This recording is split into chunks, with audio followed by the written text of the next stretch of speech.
Hello, fellow homebrewers. JP here, and I want to introduce to you the brand new Brewbuilt X1 Conical Series available at More Beer. More Beer sells the highest standard in homebrewing equipment, and the Brewbuilt Conicals are just that. They're made from mirror-polished 304 stainless steel, and they come with loads of features that you and I have been looking for. They have a full 2-inch bottom dump valve, which will eliminate your clogging issues, while the sturdy base includes 4 reinforced legs, just like those big Pro tanks do. More Beer also carries the Brewbuilt line of options and add-ons like casters, pressure kits, and even external glycol chillers. So you can find out more about the new Brewbuilt X1 Conical Unitanks by going over to morebeer.com for detailed videos on the entire line of Brewbuilt Conicals. You can trust Brewbuilt with your next fermentation, and you can trust More Beer to find the right conical for you. Brewbuilt at morebeer.com. This week's Sunday session is brought to you by homebrewing source of awesomeness online. More Beer at morebeer.com. Feels like work. Shooting the shit for 2 hours, drinking beer and talking beer. What a wonderful experience. Can we not have the barf bucket near my mixing board?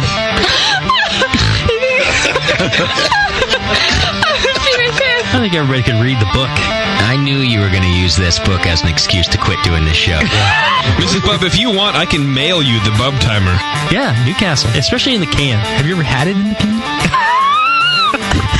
No, I have not had it in the can. Notice I closed my eyes and I concentrated really hard. Now, live from the Brewing Network studios in Northern California, this is the radio program for home brewers, craft brewers, beer lovers, and beer geeks. It's your only source for live beer radio that brings expert brewers together with, well, expert drinkers. This is the radio program with a head on it. This is The Session.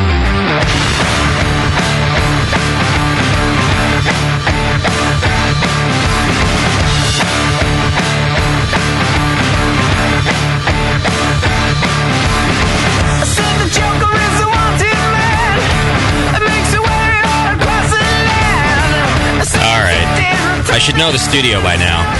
We got Dan in here to christen it, and I'm still figuring out where all the stupid buttons are. Too busy shedding blood over there. Yeah. I'm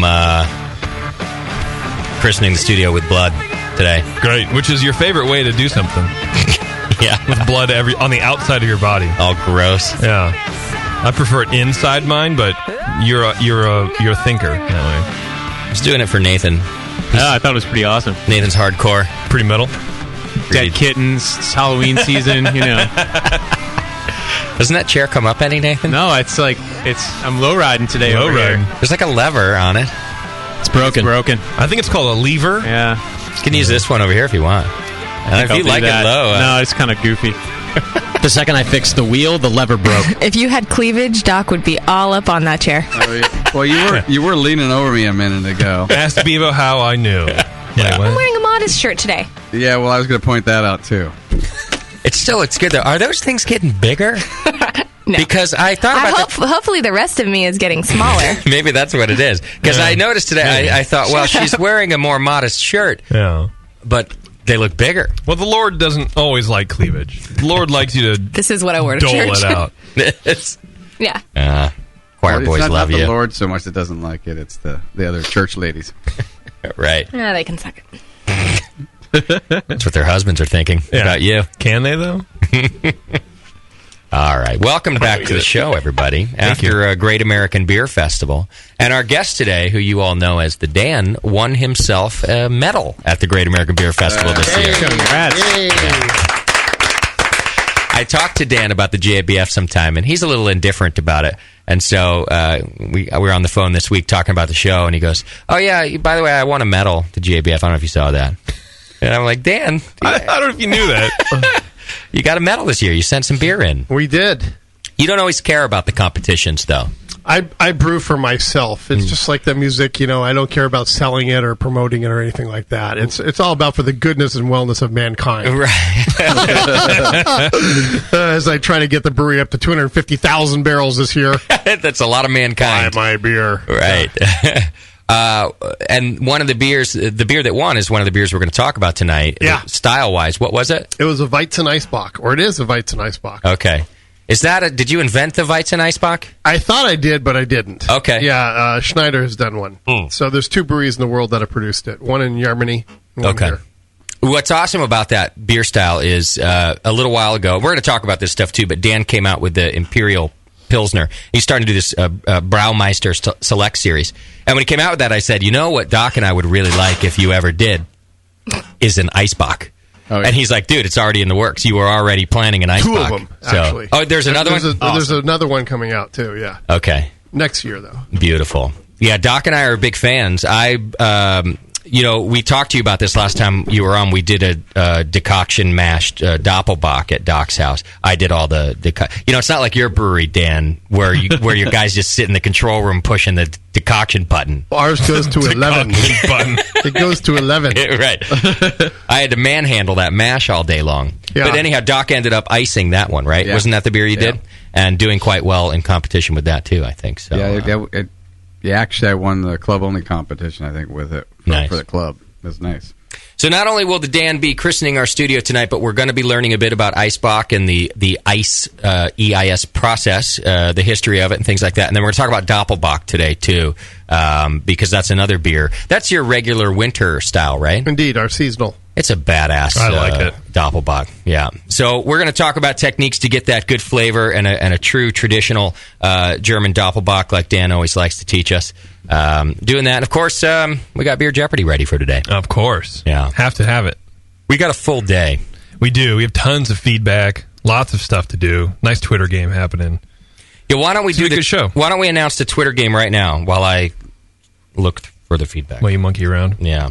All right, well, as many of you probably don't know, our own Terrence the Black is having another child. Yeah, him and his wife. They're going to be like a baby factory, those two. They already are. Yeah. I mean, Becca wants 5. 5. And she wants to have them all close together, so she's just going to be perpetually pregnant over the next several years. That is going to be an enormous vagina when she's done. Yeah, gonna be. I mean, come on. They're already dodging bullets. First of all, you've all seen Terrence. Right. You know what? He has to have the biggest penis you've ever seen. And now... That's supposed to be cable radio. Oh, sorry, Dan. And now they're going to have 5 babies on top of that? No. Oh.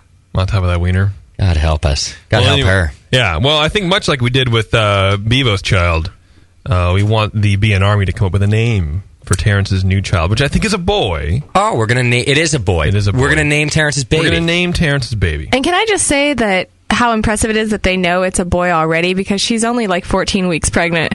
That kid must have a giant dong also. Yeah, it's poking her in the kidney. They already know. Yeah, that's great. They haven't even had the ultrasound yet. It's actually just sticking out of her belly. That's right. They're like, well, it can't be anything else.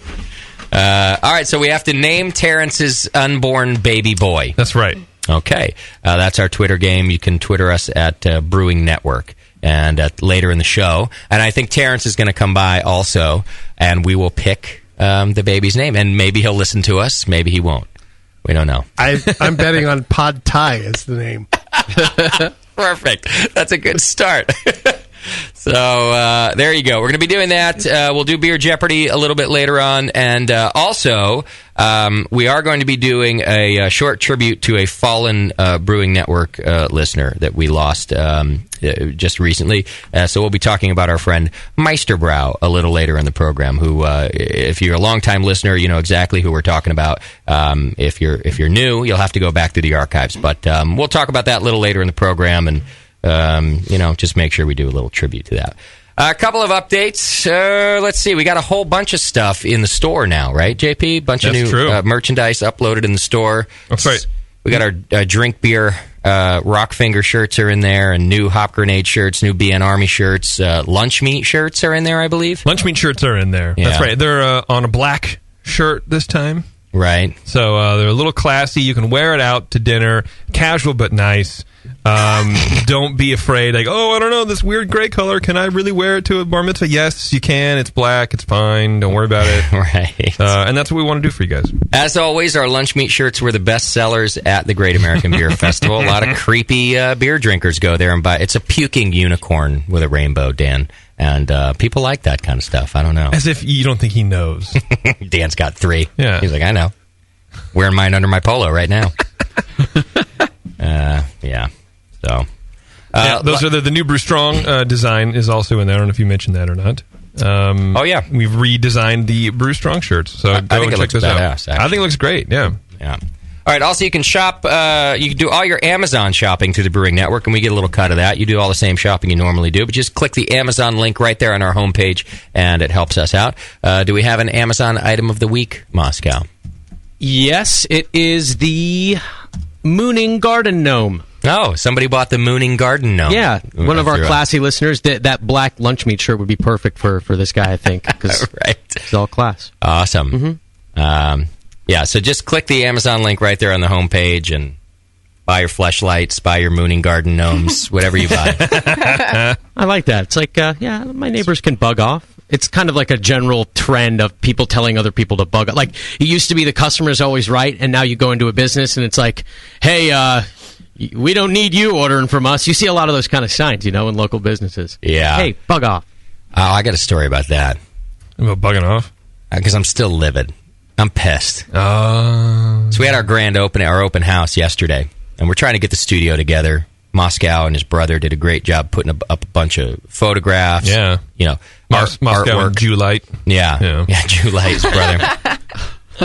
So I needed some signage. I needed a sign for our front door, that you put on like a glass door, and I needed a sign to put out on the stand. So I go to the local downtown Martinez sign shop, Sign Solutions. I'm not afraid to say the name of that dickwad.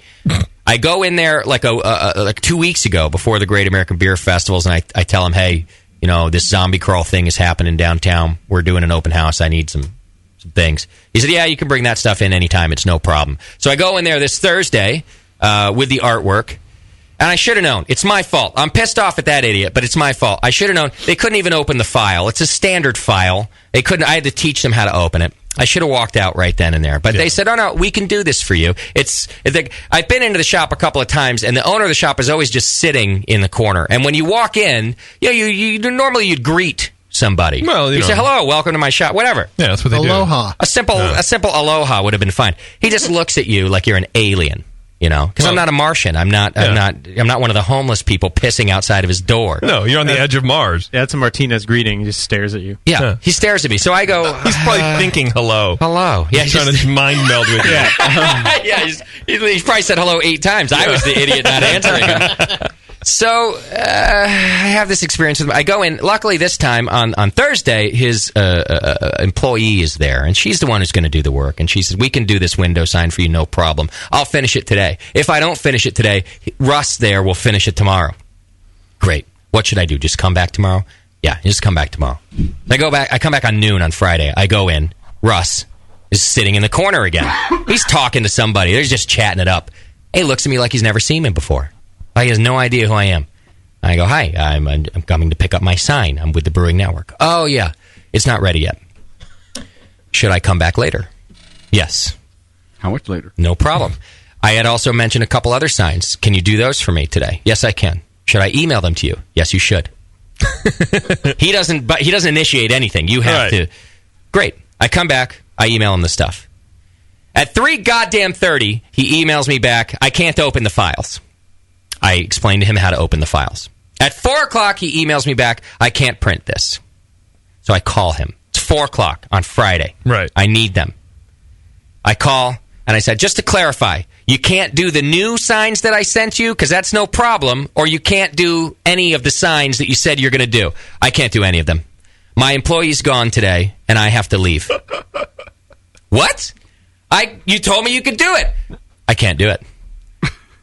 I talked to you yesterday. I talked to your employee. She said she would do it, and that if she didn't do it, you would do it today. And at this point, he's now just stumbling over himself. I can't. She's gone, and I can't. He's like freaking out on the phone. I'm not even raising my voice like I am to you guys. I'm just being. You're being normal. I can't. And I'm like, but you listen. It's 4 o'clock on Friday. All right. There's 100 shops that do same-day printing. I could have gone to any of them. If on Thursday night, when your employee didn't finish it, your lazy douchebag ass could have called me and said, it's not going to get done. And I could have gone to the goddamn Kinko's in the next town over. I'm sorry for trying to support local business, you fuck. So, why did he wait till 3:30 to start a job? Exactly, because he was talking to somebody. It wasn't even on his radar. In his chair. I don't know. I don't think his radar pings anymore. Just kind of. How does anybody stay in business in this town? They don't. Because for one, that's why it's like a shutter town. No, but they do. There's shops that have been here for years, and there's nobody that goes to them. No. And now I know why. Because when you go, you're an alien, and they tell you do it, and they don't care that they don't get it done. Next time, has he just got a trust fund somewhere, and he likes to have a sign shop that he sits in? It's such a weird juxtaposition. Like, on the one hand, I'm motivated, and I'm going to own and run my own business. And on the other hand, I'm a lazy, I'm not doing anything. So which one is it? Next time, just wet yourself while you're standing there talking to him. And he'll go, "Oh, Mr. Crosby, I didn't recognize you. Yeah. Yes, I will have your signs then. Why don't you come watch me do them right now just to make sure and oversee that I'm actually, and then fart real loud and give you a discount. Roll that shopping cart in with you when you go and see me. I don't see how any of these places stay in business either, but they've been here forever. I mean, most of these are antique shops. Yeah. They didn't start out that way. There's a few of them that... they're just furniture. They're fresh antiques, though. Right. Our neighbor's like 90% of my business is on the internet, on Facebook. Yes. Yeah, that's true. Attic Child or whatever the shop is. Rad Furniture, but nobody goes in there because nobody's even down here. Right. Did this whole conversation just usurp the time for Stump the Brewer? I just wanted to know if I just lost out the sign portion. No, don't worry. Oh, yeah, okay. We're good on that. Oh, good. I got you. We might run into the next show, but... yeah, you might be here for another week. We'll have an overlap. understanding. And just a quick update, the Giants are up 1-0. Nice. Yes! After an inning and a half. So, Moscow, 5 minutes before the show starts, Dan goes, my friend just told me he has second row seats at the Giants game right now. I'm going to be... I can't do the show. I'm leaving. Yeah. I wouldn't have blamed you. I might have joined you. I actually told him, I was like, if you can get me a ticket too, I'll blow all these guys off. Totally. Kate was the only one who stuck up for you. She was like, you really should probably try to bring Moscow too. He's a fan, I was like, Kate, shut up. I don't even care. Dan and I are just going to leave. We're not going to tell anybody. When would you have told? I would have showed up here and around 6 o'clock. I'd have been like, well, no, you were already here. You would have been up here waiting for the show to start, and Dan and I would have vanished. I didn't even know there's such a thing as row 2. That's lower than I've ever seen in a ticket. Yeah, how do you get row 2 to the playoffs? You're actually the third base coach. Yeah, Dan, I've got a coaching position for you.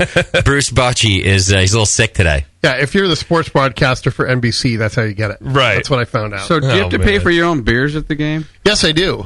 And I do it with pride and joy.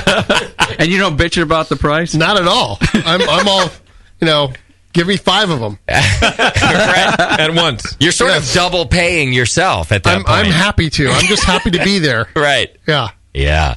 I'm serious, Dan. No one would have blamed you if you walked right out of here for that. No. Well, I'm a dedicated guy. Yeah. I'm wearing the colors today. You are. You got the Hop Grenade polo on and everything. The New York Giants are a good football team, so I wouldn't blame you at all. All right. All right. Well, keep us updated, both of you, please. I would like to know the score of this game. Yeah, because that'll fascinate us. Dan, you could try for those tickets again tomorrow if we win tonight. And you could bring us all with you. Yes. Or just me. I don't care about these guys. Okay. All right, what else? BN Store mobile app is in. You can listen through your phone in the iTunes Store just by searching BN Mobile, or in the Android market by doing the same thing. Watch all of this live, justin.tv/Brewing Network. You can see the new, more slender Dan Gordon on the cameras today. Dan's been on some kind of workout or something. Cleanse, I don't know. I just suck my cheeks in. That's your cleanse. Yeah. All right. Get all this information and more on Twitter, and send show ideas over to Scott at thebrewingnetwork.com. Send feedback to feedback at thebrewingnetwork.com. Everything else goes over to JP. What goes to Justin? Nothing. Shit. Should we do feedback before we take a break? Yeah. Right. Yeah. Oh my God! You've got mail. Kick ass. Feedback's brought to you today by Keystone Homebrew Supply. Go to KeystoneHomebrew.com. Check them out right now. They're a new sponsor of ours, and you should support them for supporting us. Did I find the feedback? I hope so. Oh, I had it at one point. There it is. All right. Dear podcasting geniuses and JP. What? Is this week's? Should be. Let me make sure I did this right. Well, if you didn't, that means... If you did, that means I didn't, and that's not... I don't... I'll hear it again. Yeah. No can do on that one. I didn't do it right. Good. Shit. I had it earlier. You sent it to me. I did. You want me to send it again? Yeah. Right. Here it is. Got it. Got it. And bye. Great. That was a fast resend. Hang in there, everybody. Hold on. The reason people's apps cut out during the stream is because they put the screen to sleep. Doing that will give some apps not properly programmed about 3 to 5 minutes, and then the phone sees it as an energy waster and puts the app to sleep. Yeah. At least this is what seems to be the issue people are having. I guess, yeah, because people still write to us that the apps aren't working, but the apps are working perfectly. However, the screen is allowed to go to sleep, I think, on our new app, at least on the iTunes version. So maybe if the Android version doesn't support that, then that's your problem, not mine. That's what I have to say about that. That's a good thing to say. Here's a long but nice letter to us. I thought it was very nice. You can skip it if you want, because there's a lot of feedback. But I figured I'd just put it in there. All right. It says it's an obligatory but sincere thank you letter to the BN. In the past couple of years, we experienced my mother, now 82, having a stroke. And then more recently, a surgery for another clot in her arm. Add to that, my father, who's now 85, gets diagnosed with Alzheimer's. Do you have to be diagnosed with Alzheimer's? In other words, isn't it apparent when your son walks in and he looks at you like Russ over at the sign shop? He has no idea who you are? Oh, well. Anyway, his father was diagnosed with Alzheimer's. Got to go through all kinds of hell. It's just been a couple of long years. He got to. And, while trying not to let all the negativity affect my personal family life, especially because I have 2 little girls. Thankfully, I've got an awesome wife, 2 great kids, and good friends. My wife... It is long. My wife started me off with the lovely Mr. Beer Kit a couple Christmases ago. And last fall, I converted to my rectangular cooler to a mash tun and have been brewing... did some good in competitions. Anyway, I listen to the podcast regularly. I'm also a contributor to the BN monthly donations. The podcast always prove a great... JP, what are you doing to me? I thought it was a nice letter. I condensed it a lot, as a matter of fact. The dude wrote 6 paragraphs about his life, and I chopped it to like 4.5 or whatever. I thought it was a nice letter. Podcasts are great. Shows information. Homebrew, good. Anyway, thanks. From Jimlin in the forum. Awesome. All right, brother. I'm glad I spent 10 minutes on that email for you. I mean, I don't know. I'm glad it's great. It's a nice email. All right. Whatever. I thought it was nice that we brought him from the brink of disaster, and homebrewing brought him from the brink of disaster. Does it really say that, though? It never really says that. It just says he likes beer now. It doesn't really say that we brought him from anything. Well, so I think you read into things, JP. Maybe. You're like, I don't know, I'm feeling down. Oh, this one must be nice. You know? Yeah, well. All right, Spider Wrangler writes in, Justin, F you and your... We're back at it again. I'll just read it as it is, Dan. You're just going to have to bear with me. Justin, fuck you and your leaky dick. It was never a concern for me before, but after your recent stories, I'm super conscious about making sure everything is out when I finish peeing. I had a dribble or 2 in the past week and thought, shit, I just Justined myself. Keep it dry from Spider Wrangler. I'll have you know that the new taint push is working just fine, and I haven't dribbled myself since I learned the technique. Well, your dry cleaner will thank you. Right. Shouldn't that be like breathing, where you don't focus on breathing? You shouldn't focus on making sure you've expelled, you've mixturated properly. Well, I never had to before I started dribbling down my leg. But I don't know. Spider Wrangler apparently now has to focus on his own penis. Now that I've had the problem. Yeah. Glad I could help, Spider.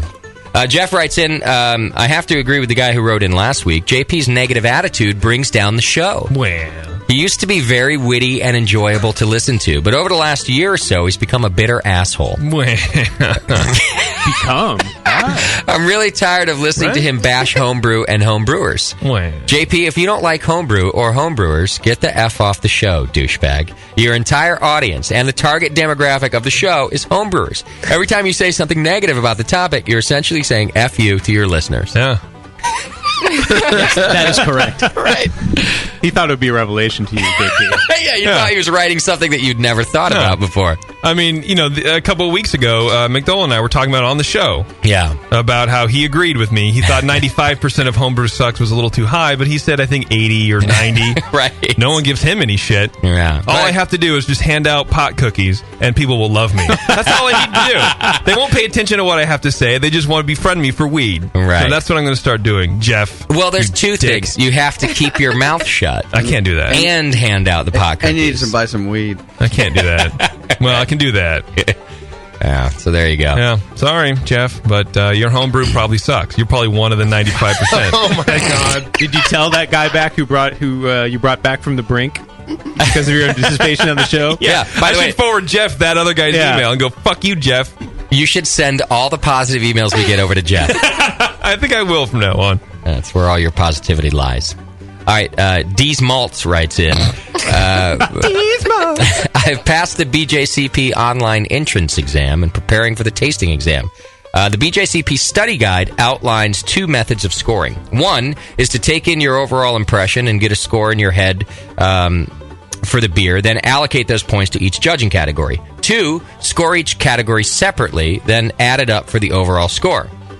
I don't think this was ever really discussed on any of the BJCP shows, but what do JP and Nate think about the 2 methods of which, and which ones do they or anyone else present that the BJCP judges use? Write English. Fuck. Write English good. Translating as I'm reading is becoming very difficult in my old age. I wouldn't take that overall impression score to be like derivative of the other numbers that you give. I mean, it's just that, an overall impression. You should write something that you couldn't write objectively about the beer, a question to the brewer, something interesting that you could say, a place to ask a question, that kind of thing, and then assign appropriate score for that. I don't think it has to be a special metric. Okay. I agree. Yeah. I mean, yeah, because overall impression. I mean, when you fill out the sheet, you're not supposed to make comments on recipes or do anything like that. You're writing down what you taste and what you're experiencing, and if it's within the guidelines or not. Like you could say, did you use oak in this beer? If you thought it wasn't appropriate for style or something like that, you could say, would you put your balls in the mash, and that's why it tastes weird? Or cow's balls. Isn't it getting more so? Is which one do you guys use? Do you score on up and then add it all up, or do you take a taste a few times, smell it, and then in your head you already know what that number is, and then break it down from there? The latter. For me, it depends on the beer. I honestly, I immediately know what the score is as soon as I smell it and taste it, and then I start breaking it down at that point. I like the random scoring technique.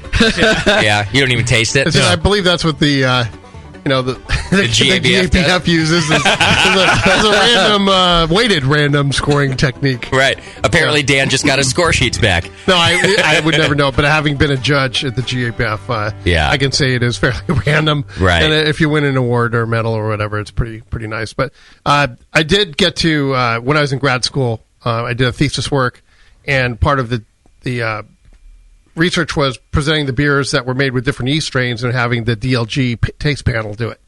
And technically, they do it by category, each one. Effervescence, hop, bitterness, malt, aroma, and then there was, what was the other guy? And there's a triple weight to 3 of the main ones, and then a single value to the other. And it's a deductive process primarily. Okay. Where you go for the flaws and then back it down. So you start with a top score, essentially, and you start knocking away. Knocking them down, and then you add them up. It's really not a bad method. It's worked for them for a long time. Yeah. Yeah. Yeah. Okay. I just like chitter chatter in the room and just saying, "Oh, this is the good one." Right. That's what happens when I was at the GABF a lot of times. A lot of non-silent, and it wasn't blind. They used to, it was blind. You didn't know what beer it was. Right. You were looking at the beer, which I didn't like. Oh, really? I liked, if you don't see the color, you can actually focus a lot more on the flavor. Well, that's an interesting point. Yeah, helps a lot. It seems like, maybe the color should be the last thing if it's for the style. You should be able to do all the other things, and then you could look at the color, because maybe you want to mark for that. This is one reason why in the BJCP world, appearance is only a few points. A couple, okay. 3, I think it is. Okay. Points. Yeah, because correct me if I'm wrong, Dan, but when the judge at the GABF, you have a table that's doing a flight of beers, and the whole table has to agree on which beer to send forward to the next round. Isn't that right? Like, hence this kind of open discussion that you're talking about. In other words, you don't all judge and score blindly, and then they sort of tally up the scores and go, this one won. Somebody has to, you guys have to, I think, agree, and then a beer gets moved on. I wasn't in, we judged so many beers that were there wasn't a second stage. It was you put the points through, and if there were some that were tied, then you'd go back and if there was but we used to have a lot of them that they would say there was nothing worthy of a first or a gold. We'd have 2 silvers, things like that. We had only one, maybe 2 categories of that this year. That's happened. Porter category had that this year. And everybody always boos. Yep. Man, it's garbage. All We'll have to get somebody who judges every year. Sully always judges and ask how it's done now. Quick interjection once again: 5-0 Giants. Poor spot in the bottom of the second. 5-0. So that means we can stop hearing about it for the rest of the show, right? No. I was actually going to ask, since I'm on the air, do I have to pretend to care? Yeah. Little oohs and ahs, maybe. I'm going to have a hard time with We'll wonder what you're doing in the booth, I'm going to have though. to turn my microphone off. Right. JP. She's married to a Dodgers fan, Dan. You'll have to forgive her. Ooh, I'm never, ever coming here again. Yeah. What's this one? Hey, guys, I decided to get drunk in email since our other interactions have all been drunken also. Ordering of shirts and glasses, etc. And apparently trying for Drunk of the Week as BJCP hero with my girlfriend. I'm sorry you only got pics of my tits. My girl really does have awesome tits, but you dicks have to come get rocked on my homebrew to see them. Get rocked, bro! How awesome! Is that what happens when you go have a homebrew at his house? Apparently, you get rocked, and you get and he shows you his girlfriend's boobs. He shows you his collections of flat-billed hats with the stickers on them, and you go off-roading. It'll be great. Where does he live? Yeah, because Doc's in. Doc's in, man. Oh, that's true. He says I make a mean 100% Brett Rye IPA. I don't remember talking to you guys, but tell Moscow I actually can beat the rake at a 1-2 or 1-3 NL game here in Vegas. Well, I don't know about that. Anyway, there's a bunch of inside jokes here, but that's Grant, a.k.a. BJCP hero. One love, 2 donkey shows, he says. All right, there you go. From our drunk, rambling friend Porter Smith. Yeah, remember Porter Smith? Who was just like the non sequitur after non sequitur. Okay. Yeah. Do we have another one of those here? Yeah. I've been gone for a while. Yeah, like a week. I think I was supposed to say I was incarcerated. Don't worry, I didn't do it. My lawyer is really good. He's only 22 and already has a great job working at the courthouse. I'm sure he will get me off. That sounds funny. I'm trying to catch up on the shows right now. Did you get my last email?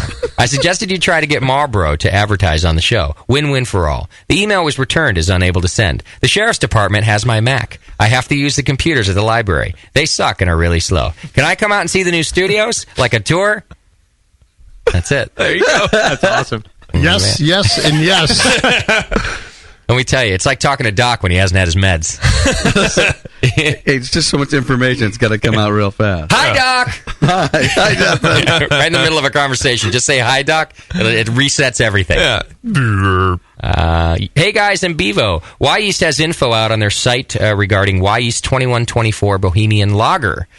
Being used successfully in the fermentation of Cal Common type beers. Have any of you, or Dan Gordon, since he's the master of all things German, used this yeast in any way other than the traditional lager fermentation?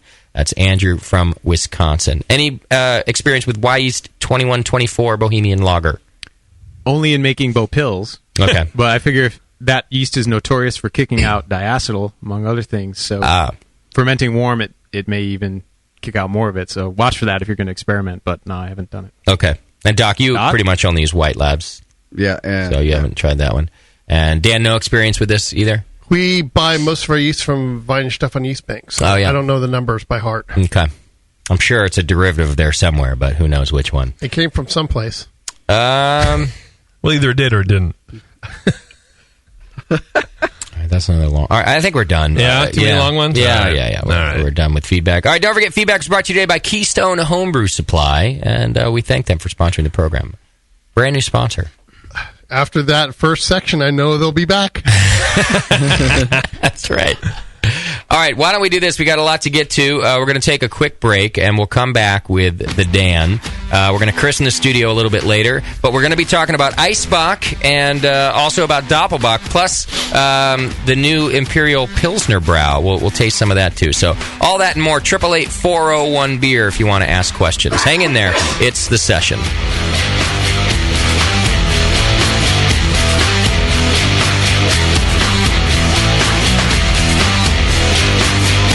You're listening to the Brewcasters. On the Brewing Network. Since the first time the Brewing Network microphones turned on, More Beer was behind it. More Beer sponsors the programming on the BN because, like you, they love brewing. And like the Brewing Network, they love sharing their knowledge. Morebeer.com isn't just a website to place your next equipment or ingredient order. Morebeer.com also gives you access to free beer information that will make you a better brewer. Go to morebeer.com and click into the Learning Center. You'll find podcasts, technical facts, video tutorials, and more, including access to The Buzz, More Beer's social network of more than 5,000 members. And some of them might even be crazier about beer than you are. Get over to morebeer.com today and take advantage of The Buzz, the forum, the Learning Center, and make sure you're signed up to receive the newest More Beer catalog. More Beer, bringing you absolutely everything for beer making. Hi, I'm Jamel Zanishev, and in addition to my work on the Brewing Network, I write the Style Profile column in every issue of Brew Your Own magazine. Hi, I'm Sean Paxton, and when I'm not prepping for the Home Brewed Chef on the Brewing Network, you can find me writing articles on how to cook with your home brew for Brew Your Own magazine. Greetings, cretins. This is John Palmer, and when I'm not writing for Brew Your Own, I'm reading it. John Palmer, Sean Paxton, Jamil Zanishev. If you love listening to them on the Brewing Network, you'll love reading their articles, tips, and recipes in the pages of Brew Your Own magazine. Join Jamil, John, and Sean 8 times a year in Brew Your Own. And when you subscribe to BYO on the Brewing Network website, half of your subscription price goes right back to the BN to support great beer and food programming. So sign up for Brew Your Own magazine through the BN website today so you can listen and read your way to better homebrew. Nico, listen, our lawyers said that we had to do this for 1 hour, and after this, we don't have to talk to each other for 3 more months to the next meeting. Kids, come on, let's get out of here. I'm supposed to have more lines. I'm the professional. Hey, it's Sully. And I'm Nico. And we opened the 21st Amendment 9 years ago at 563 2nd Street in San Francisco, just 2 blocks from Giants Park, to make great beer and have a great time doing it. That's right, because to us, the 21st Amendment is more than just the right to make beer. It's the right to experiment, to be innovative, and just do things differently. And so now, we're putting our craft beer in cans. That's right, cans. You can find our world-famous Hell or High Watermelon Wheat Beer and Brew Free or Die IPA throughout California and Alaska. And now it's also available on draft at select accounts in the Bay Area. So next time you're at your local neighborhood pub or good beer store, be sure to ask for 21st Amendment in cans. Because everyone likes it in a can. Tasty crack cans. Tasty crack can. Williams Brewing is your online resource for prompt delivery of quality home brewing supplies. Since 1979, Williams Brewing has offered the finest equipment and freshest ingredients and the best customer service in the business. Cut hours off your brewing sessions by using one of our 11 varieties of famous Williams malt extract. Our Williams Belgian Pale Extract is mashed with pure Belgian 2-row malt and a small percentage of Belgian wheat malt for an authentic Belgian character you just can't get from other extracts. Or check out our unique fermenters, 2.5-gallon kegs, paintball tank-based draft beer equipment, bottling aids, and much more. We even have our own line of precision hydrometers. Go to WilliamsBrewing.com to browse our vast selection. That's WilliamsBrewing.com. Orders placed by 3:30 p.m. Pacific Time ship the same day. Brewing is easy. The Williams way. This is www.thebrewingnetwork.com. Sit down next to it, grab yourself a paper towel, and watch those yeast have sex. You're listening to the Brewing Network.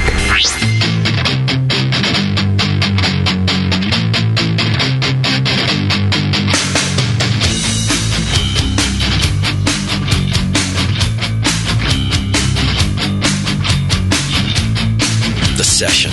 Brewing up our next batch of Radio Gold. Right now.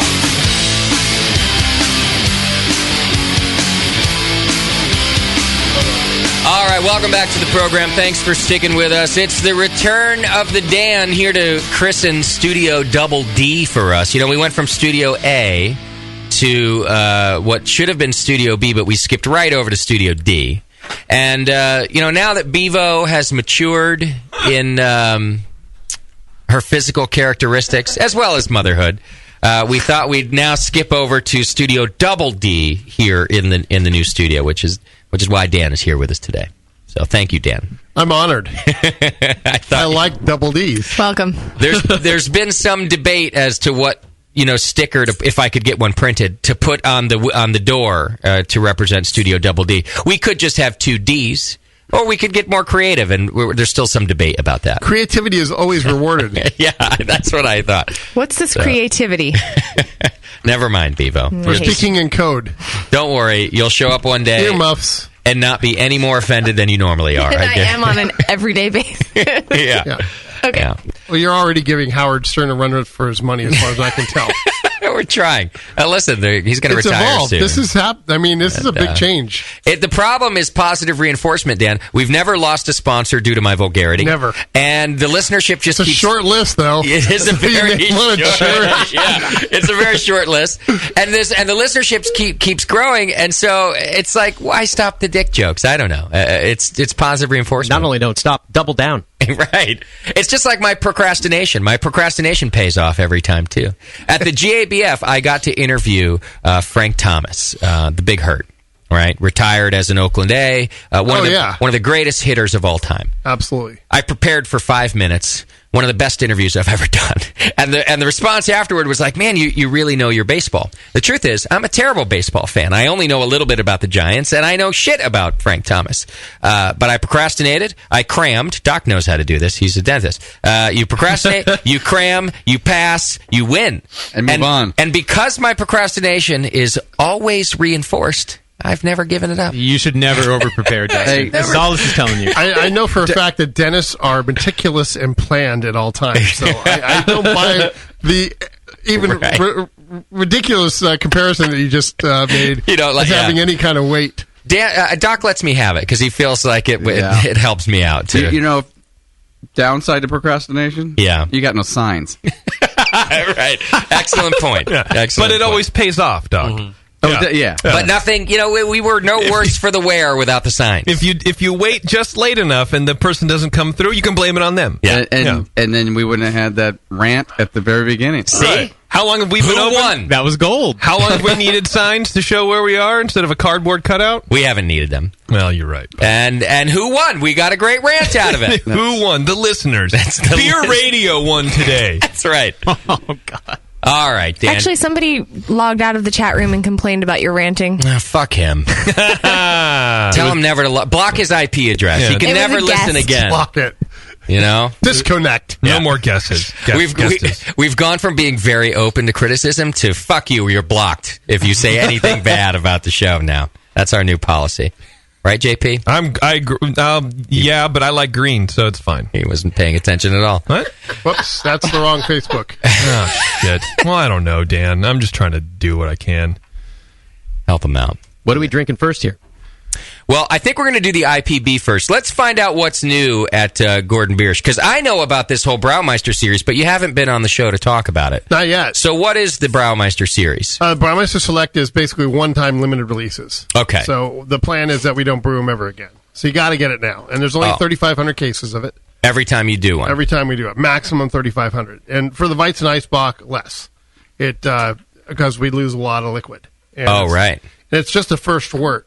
So when you're doing an Eisbock, you can freeze out 10%. Legally, in the U.S., it's an absurd thing because of the ice beer revolution that occurred by the great Molson and Anheuser-Busch and all these other wannabes. Oh, the ice. You mean ICE? Yeah. So the ice beer. The TTB got involved and they said, well, you can only increase your alcohol by X number of percent. So we basically lied and said we were only freezing out half a percent of the water. Oh, I see. But really, it's more than Who knows?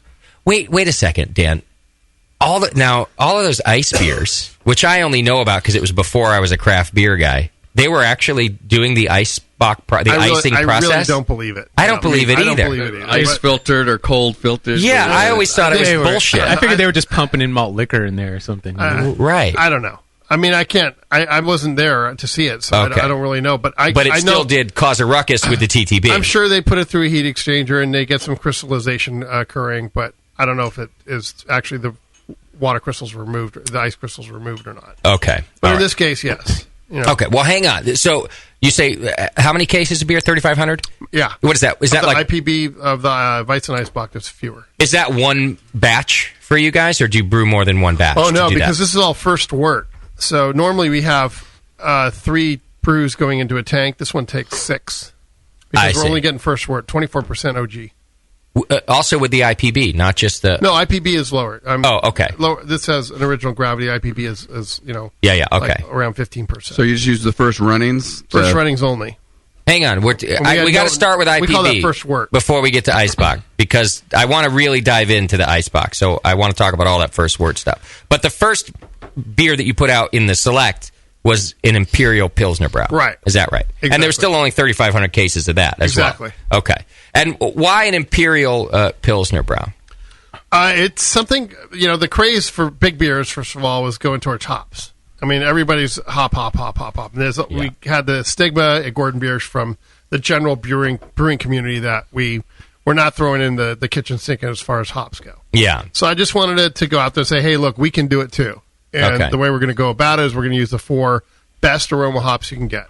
We're not going to throw in any of the grassy, grapefruity things that are done in North America. It's going to be a tribute to aroma hops, and I want to make it spell out. So it's 25% each of Hallertau, Tettnang, Spalt, and Zatz. Okay. And those are big buck hops too. Yeah. So you spent a lot of money on this. A lot of beer. money on it. Yeah. Not to mention the packaging, which is badass. Because they're only 3 and 4% alpha acid concentration hops. I see. So when you get up to 50 bitterness units, using a lot of them. Yeah. And we still adhere to the German purity law, which means there's no dry hopping. But from our perspective, that is not a limitation whatsoever because you can get all the character that you want out of the whirlpool. Okay. Just by adding more hops As God there. intended. as God, who is German, intended. Yeah. Are there any cautions to using low alpha acid hops to get such a high IBU? Not trying to, grassiness or any the vegetal? That's really at the time that you're dosing them is the biggest deal. Okay. By far. And I don't think you get any of that. No. I'm not tasting It's all any of it. pinpoint fine bitterness that you get. That's a telltale sign of aroma hops, really. So you think by adding most of it into the whirlpool is where you're avoiding some of the vegetal flavor? Well, 25% of it. It's 25-30% in the whirlpool. It's not, compared to when you hear these guys doing 1 to 2 pounds per barrel of dry hopping for these ridiculous IPAs, and by ridiculous I mean ones that are so overpowering. Yeah. That you don't even know there's any malt in it. Kind of like Hippopotamus Maximus, if you will. Sure. Just like that. Which you can find on our YouTube page right now if you want to learn more about Hippopotamus Maximus. In the history of hops category. Yeah, exactly. So I'll tell you what I like about you producing this beer is, so you started doing the show back in our first year. So you've been with us for a long time, and we became friends pretty quickly. And I had heard, as the years have gone by, the people talking about Gordon Biersch, like you just mentioned, kind of saying, well, no, I like Gordon Biersch, but they don't do any of these incredibly hoppy things, this other thing, and for a long time you were like, well, yeah, you're right. Because we're brewing German beer, and that's what we do. And I always have a philosophy of balance. Yeah, it's something that I was weaned on as far as my German brewing education goes. It's not just trying to set records, but it's trying to make something that tastes delicious and has balance to it at all times. Right. So I don't want to have a habanero pepper with 1,000 mercaptals or whatever that is that sears your tongue to the point that you can't taste the difference again. That's just not what I do. I do my genre and I do it well. That's what I want to stick to. But I think the IPB that we made has a lot of balance to it still. Yeah, I think it's a great beer. It's pretty hoppy. Yeah, especially for a Gordon Biersch beer. Yeah. But it's clean and it's still in the balance. It's not. And you said that pinpoint. Yeah, kind of. It's still focused. You have this kind of streamlined frequency of hop character that's very focused. Is the way I like it. And what I get on a lot of beers that are in the super hoppy category is there's a lot of spray, meaning you have this. Every frequency of flavor is covered to the nth degree. It all goes to, if you're having your mixer board there, you slide them all the way up to 10 across the board. Yeah. Or and 11. you equalize everything at 100%. And then it's muddled as there hell. You go. Yeah. It's a heavy metal acid rock concert. It's every album Nathan ever recorded. Yeah. And probably a bunch of the beers that I'd brewed too, actually. But this is an excellent beer, though. And one thing I wanted to ask you about is which... But you're in the Weizen Eisbach now. No. You're at the IPB? Still IPB. Okay. You just poured the Weizen Eisbach. Just for myself. Moscow knows his priorities. Scott's real good at that. Which of the 4 noble individual hops went in the whirlpool, or was it all three? All of them. All of them. We didn't leave anybody out of anything. Fantastic. Yeah. That's a really great beer. The malts used are also Weirman in this beer? Got it. Well, we're the largest consumer of Weirman malt in the U.S. Has a great Pilsner malt character as well. Simeon Weirman is, well, actually, that's Central It's not Pils? Canadian. Oh, nice. Yeah, the Pilsner malt we use, the Carapils that's in there is Weirman. I think that a focused hop flavor is the correct, as Dan has said, is really the correct description of this, because it is hoppy, but it's a narrow field of hops. It's you just kind of taste the noble hops in there. Yeah, and then the malt comes through after that, keeping it from being bitter. Yeah, it's just that bitterness just doesn't lay there on your But there's tongue. a focused bitterness like in good Northern German Pils. You know, like really nice, clean. It's excellent. What keeps this from being called a Bock? It doesn't quite go up to the 16% original gravity. Okay. Yeah. I see. So a Bock is really an alcohol content thing at that point. In Germany, everything's by original gravity. I see. That's how it's measured. They don't care about the alcohol. So if you were able to squeeze, zero, if you had zero residual sugar in this one, you're able to get it up to 7% alcohol. They wouldn't care. It still wouldn't be called a Bock. I see. This is called a Lückenbier because it falls in between. Actually, it doesn't exist in the German specifications. Does Lückenbier have a translation? Falls in the hole. Oh, yeah. I got it. Okay. Falls through the cracks. Could you shorten it up to licking the hole? Yeah, licking the hole. From the Studio Double D, licking the hole. Right. Presents. Now, I know that you have some favorite beers that you produced, Eric Gordon Biersch. They're ones that you and I will have together, and you go, I still love that beer. Yeah. Where does this beer fall in your list of favorites? It's in the top 8. Okay. We brewed 8. It's in my top 8 because you don't always like a higher alcohol beer. In my experience, in drinking with you, so. I drink a lot of blonde Bock in my Bock. Yeah. I drink everything. I think by definition, I would say I'm Okay. I drink it all. Okay, so this one you're each time of the day has a special. You got your breakfast beer. That's the Hefeweizen. Right. And the last beer I think is perfect for dessert too. The Weizen Eisbock. Oh yeah. It's kind of dessert after breakfast or dessert after dinner? I'm just talking the beginning of the morning and going to the very end of the night. Dessert after dessert. Yeah. You don't want to get in your car and drive a lot after the Weizen Eisbock. Just a little. Just a little. 25 miles max. Down the driveway and then shut it off. It's cool. Does your yield go down quite a bit on this beer because of the amount of hops that have to go in, or you're No, not in this one. Okay. I mean, the yield was Weizen Eisbock. Those are okay. Those are low yield. Because of the freezing. Those are extraordinarily expensive to make. Okay, but it's not so much hop matter in this beer that you're taking up volume in the. No. Okay, so that works fine. And this packaging, which is a swing top, but also has you don't purchase it sealed as a swing top. It has a bottle cap. Actually, the IPB had the swing top on it. And with a little safety label and all that, the tamper-proof evident thing. I see. And then there's one supermarket that called us up and said, "Hey, we weren't going to carry these beers if you can't get it a half inch shorter." So the second run, we have the Weizen Eisbock and the Zwickelbock, which is in unfiltered. Zwickel means from the faucet directly from the tank. Yep. And that we're doing a couple beers that way too. Okay. But so those have a crown. They now. have a crown and the swing top, and we will have actually new bottles being produced with a custom mold, so that we can go back to the I see. swing top being in place as God intended. Well, as a home brewer, first of all, I like that they're swing top because we get to reuse the bottle. Every home brewer in the If we buy country it. should be buying this beer just for the sake of the bottle and using it up. Yeah. But I liked seeing on the shelf that it had the crown too, because it lets me know, I can throw a crown on this. Because a lot of it, like the Grolsch style swing top, have no crown lip. You can't put a crown. Why cap do you want on a there. crown on it? You just seal it in there real good, you know. But this thing and because I can seal it, yes. Damn it! It all works. Does the rubber seal on a Grolsch bottle in your research in your lab there? Yeah. Seal it enough to keep oxygen out. Yeah, if you put it on correctly, it does. Yeah. Okay. Yeah. Well, So you have no worries about that. None. Okay. Well, All right. the crown cap is good for when the seal breaks down. You don't have any backups, something like that. Emergency. There you go. Throw a crown on. I got lots of backups, so if someone saved you. Someone needs seals, I'll give them to them. You know, I need 10,000. I got them for you in the car. Done.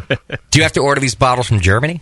Yeah, these actually came from Germany. Okay. The future ones may not be coming from Germany. I see. Custom molds are expensive. Yeah. Yeah, we've had brewers come in. In fact, only one other brewer's come in and talk about custom molds, and They had to pair up with like 3 other breweries just to get them done because it Oh, really? can Yeah, be quite because expensive. it eats up a lot of money. Yeah. Okay. But it isn't normally expensive. This is a really old heritage bottle too. It's I think we're the only ones in the country that have this bottle. It's nice. Yeah. All right, It's let's really talk thick, about massive stuff. Let's talk about the Eisbach because that was the second in the Braumeister. Yeah, it was. And yours is a Weizen Eisbach. Weizen Eisbach. Well, can Which I is toot what? my horn one more time on this? Yeah. Because I am fairly low key when it comes to saying what the reviews are on the beers. Oh yeah. So we actually got Modern Brewery Age, which has an exceptional Peter Reed and his taste panel. They're kind of the pros from Dover. Gave us 5 out of 5. For your packaging? For the beer. The beer itself, yeah. Which beer? The Weizen Eisbach. Oh, really? Yeah. That's fantastic. Sorry, the IPB. The IPB, okay. IPB. That's what I thought. Because there's a Weizen Eisbach on my desk, but you're talking about the IPB. The IPB, yeah. We haven't... is that what... yeah, sorry about that. Confusing matters. And then Fox News put it as... which uses Gayot. Bob Barnes is the reviewing panel there. Top 10 craft beers in the country. Wow. Yeah, for the IPB. So I like love that. it. And it's still on the shelf now, right? Yeah, we're just transitioning. Okay, got it. So you can still get the IPB if you haven't had it yet. At our open house yesterday, right, when people were coming in and knowing that Dan was going to be on the show today, the only beer I got asked about was the IPB. People were talking about it. A lot of homebrewers really enjoying the beer. It just shows about the intelligence level of the fan base that you have at the Brewing Network. That's right. See, we Geniuses, insult all them, of but Dan, he knows. Well, he does know, but he'll never get a shitty email about it. Only I will. Right. You let Dan talk down to me. Are we off air right now? I think the chat room kind of failed. I guess video's failing. I'm getting dropped all the time here, so it's okay. We have beer. We are on air. Are you streaming something through your computer that you should not be? Just the baseball game, but I'm not streaming it. I'm just watching a thing that updates once every 60 seconds. Audio seems to be up. Okay, great. Video should be up. Well, it's not. All right. At the break, I'll fuck with it. I'll run a test, but everything looks fine on my end. Cool. Just checking. Seems to be your problem. It usually is my problem. It's probably One more problem. talk. Speaking of problems, just real quick. By the way, it's not Meister Brau who's dead. Yes, it's Meister of Puppets. Well, I announced the wrong listener as dead earlier. We are unconfirmed that Meister Brau might be dead. We don't know. We don't know this. I could have been breaking the news to everybody as we spoke. Don't ever correct me. He will die. Meister of Puppets. All right, let's talk Eisbach. Because this is a unique beer style, and even more made more unique, I think, the fact that yours is a Weizen Eisbach. Yeah. Describe what a Weizen Eisbach is, if you had to. Weizen is from malted wheat. Eisbach means it's a beer, a Bach beer or double Bach style. It's the upper level of the original gravity of a double Bach. I don't think there are very many double Bachs that use just the first wort at 23.5% to 24%. It's the history behind it is that the Kulmbach Brauerei, an intern left the keg outside during the wintertime. It froze half the water out. They tapped it, they loved it, and then they all got drunk. Then they measured the alcohol content, or just used their little guinea pig to see if he could stumble still, and figured out that not only was it delicious, but it was up there in the 10% alcohol range. I see. So that's the history of what happened. And another happy accident. It's like lucite, you know. Yes, yeah. And all of brewing, not all of it, even how we came up with beer was a happy accident. It really was. Sort of accidentally fermented. And we had 4,000 years of accidents. Yeah. And then it was only in the last 150 years that we've had science involved. I see. Okay. And then we had Flavigo. Right. That's Bevo's baby, by the way. Yeah. Got it. Got it. This is a great beer. And I don't taste the high alcohol content. And is that because of the yeast, the Weizen part of it? It's really misleading. Yeah. It's a big boy. That's the dangerous part. We were surprised that you didn't get that alcohol. You were? Yeah. Okay. Do you think that if you had used a clean yeast without all the esters of a yeast like this, that you might have tasted the alcohol? I think this is just one of the fluke parts that we lucked out on. I see. Mm-hmm. How did you come up with the recipe for this beer, knowing that you're going to freeze it? It didn't really matter knowing we were going to freeze it or not. We just kind of dialed it in from the malt basics. It was going to have a tremendous amount of Munich, dark Munich wheat malt. Okay. And that came from Sabina Bayerman, along with the caramel malted wheat. That's critical. It's basically what we use for Dunkelweizen, except it's 3 times stronger. I see. Yeah, there's no rocket science to it. If it just is going to have a completely different flavor profile when you have an original gravity that is that high. I see. What percentage of this wheat malt would you say is in the dark malted wheat was around 35%. Okay. And then we had around 4% of the caramel malted wheat. Okay. And then of regular malted wheat, light roasted malted wheat was close to like 50%, and the remainder was malted barley. So he had some of the enzyme activity. I see. And see, I asked because this didn't go past 100%, did it? No. Don't ask it. Yeah, no one will know here. Yeah. Well, I asked how much of the wheat.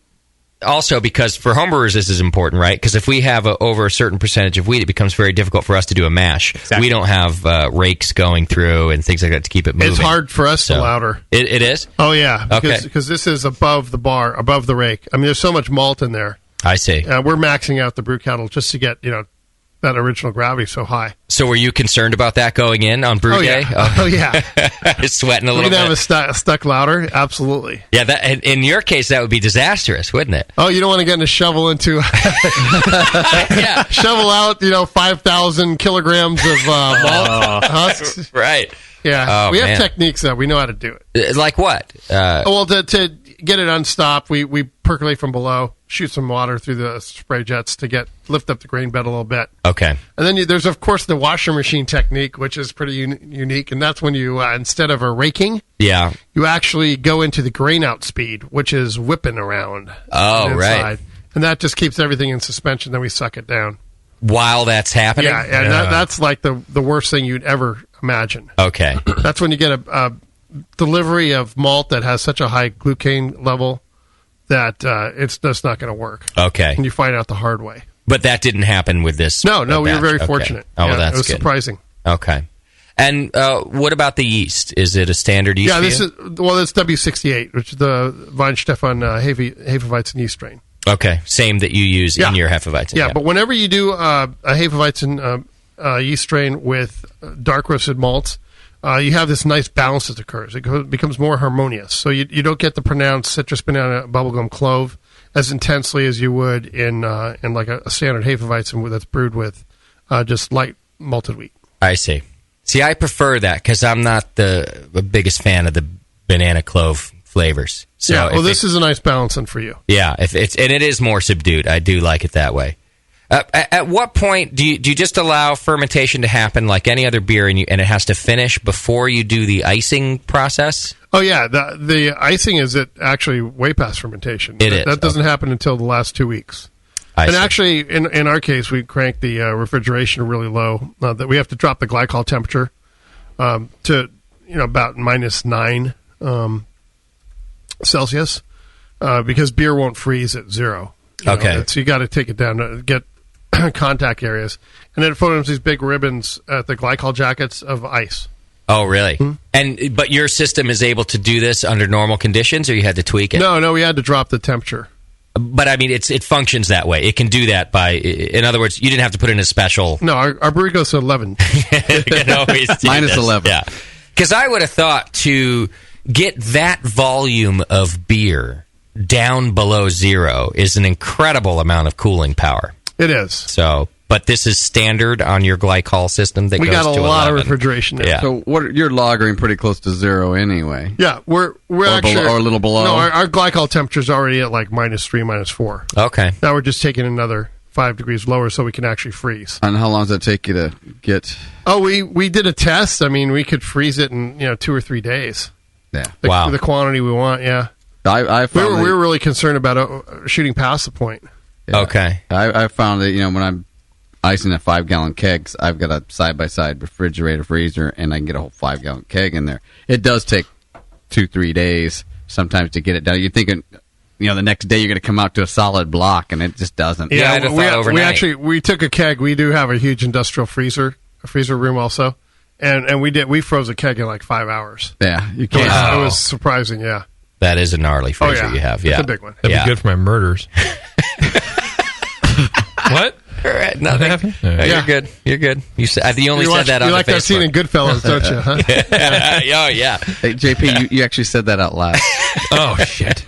I'm more of a Dexter fan. Is there any danger to your fermenters freezing beer in them? No. No, it's because things expand when they freeze, don't they? Well, the tanks aren't filled to the brim. Okay, so you have room for that. Yeah, there better be some headspace in those puppies. What about as a home brewer? You can only freeze in a keg, right? You can't do your carboy. No, that'd be a really bad idea. That'd be a bad idea. So you have to do it in your stainless keg keg. would be the best method. And what I do, I just shake it every day or so, and just you can tell how frozen it is. Yeah, at you'll that get point. slush. You're that slushy in there, a yeah. keg, you'll get slush. And so you can you get a little more slush each time you kind of check it, and you kind of got to judge it after that, and then you really don't know how much you've done until you rack it off, and then you open the keg and look down, and then you can see how you got a quarter of it is ice crystals. Okay. And the slush is always rising to the top. So you essentially then the process is to freeze this over a couple of days. In your case, about maybe 4 to 5 in our case. It depends on your freezer. Okay, and you do that, and then you remove the liquid from the bottom, and that's your ice box. Yeah, and you leave behind the ice crystals. Yeah. Yep, it's real easy in a corny because it's a bottom draw. Got it. You just don't want to get it frozen solid. That's a bit much. And in your experience, Doc, if you're doing a 5-gallon corny keg here, how much volume do you end up with if you do an ice box? Roughly, couple gallons, 4.5 gallons. No, I've got half sometimes, or maybe 3/4. Well, that's some strong stuff. Yeah, that is. You're really freezing. It depends on where I started from. I've iced quite a few different ones, and like if I'm using like the Doppelbock we did, I only take about a quarter of it out, as ice. So I'll get 3/4 back. Okay. It's. Did you calculate what percentage you got? Yeah, I mean we were already at 9%, so we're just removing another basically 10% of the water. Okay. Yeah. But I mean, it would be you got to give me a sample next time, and we'll run it through the Anton Parr beer analyzer. Oh yeah, I think we talked about wanting to do that. I think I have some still at home. Oh yeah, so. we got to run it through it. Yeah, we'll run that through.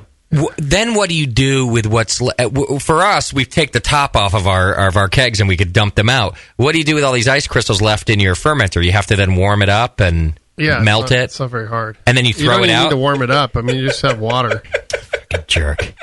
But then you throw it out. You can't. There's nothing you could do with Who's that, right? going to clean up that mess? Is that what you're thinking about, Justin? No, I'm thinking about, is it edible when it defrosts? It's ice. What is it? It's a wheat beer granita.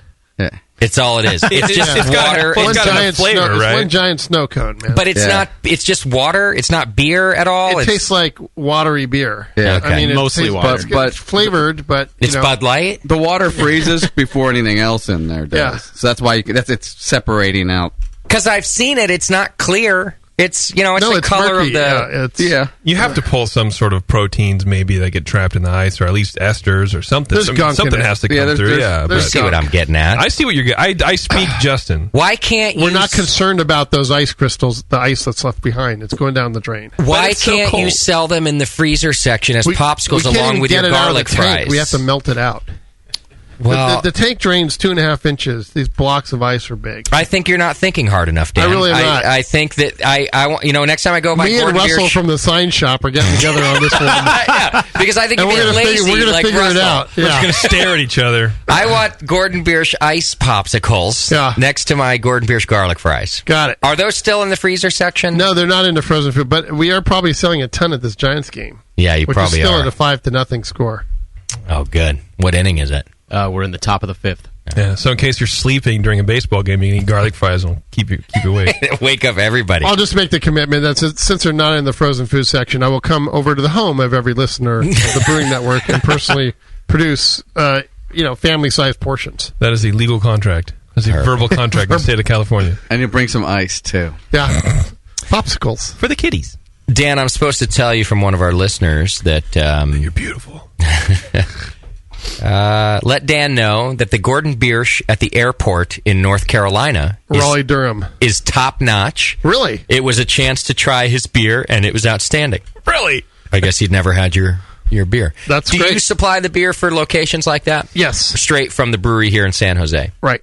And in fact, anytime it's on the shelf in whatever state, that's from your brewery here in San Jose. Any place other than a Gordon Biersch Brewery restaurant is beer produced from our big bottling facility in San Jose. And do you ever supply the beer to the restaurants as well? Sometimes for their openings. Okay. If they don't have, and then if they wanted to, like the Imperial Pilsner that they wanted to have on tap there, I sent some kegs to them. Got it. Now, I know that that's not really your department anymore, but people were quite upset about the San Francisco Embarcadero location going missing one day. Not as much as I was. I mean, clearly, it's my baby. It is. That was your flagship? That was the third Gordon Biersch, and it was near and dear to me. And a great spot, and it seemed like one day it was great there, of a spot, I believe. one day it was gone, right? Yeah, too great of a spot. That's the deal, right? It was just it got leased out by somebody else. I mean, the high-tech companies are willing to pay exorbitant rents, and brewery restaurant can't afford it. So. Okay. I mean, I haven't gotten so many questions in a long time, and that thing disappeared, and I'm getting emails every day. I just fled. You're like, I got out of town for 2 months. I said, no way, I can't handle this kind of pressure. Yeah. But I thought San Why Francisco... did you close? I didn't do it. I didn't swear. want to. Yeah. Hey, the one in Oakland is still there. I always visit them on my way out. Oh, you out do? of town. Oh, yeah. I don't even know the one in Oakland. There isn't one. In the Oakland airport. Yeah. Oh, yeah, in the airport. Oakland Airport. Yeah, Okay. Yes, indeed. Yep. I thought, that's a good one. all right, True. grab your wallets, everybody. Oh, hey, Terrence. What's happening, buddy? So Terrence was at our grand opening yesterday, and some lady grabbed his junk. Like all of his junk and berries. Really? His whole situation. She just grabbed a whole... He was drunk. Really? Well. Terrence was looking handsome. He was in a suit, and she just grabbed a hold. No, she actually asked if she could grab his ass. Oh. And then she took the liberty of the rest. Did it all fit in one hand? In her defense, yeah, it's hard to miss it. Terrence, did it all fit in one hand? She got most of it, yeah. See, the rumors are not true. She had big hands. It was cold. All right, it was cold. And she had big hands. I saw her. Maybe it was a he. Who ate all the pies in reference to the Eisbach process says, I do it in plastic bucket fermenters and then transfer to bottling buckets.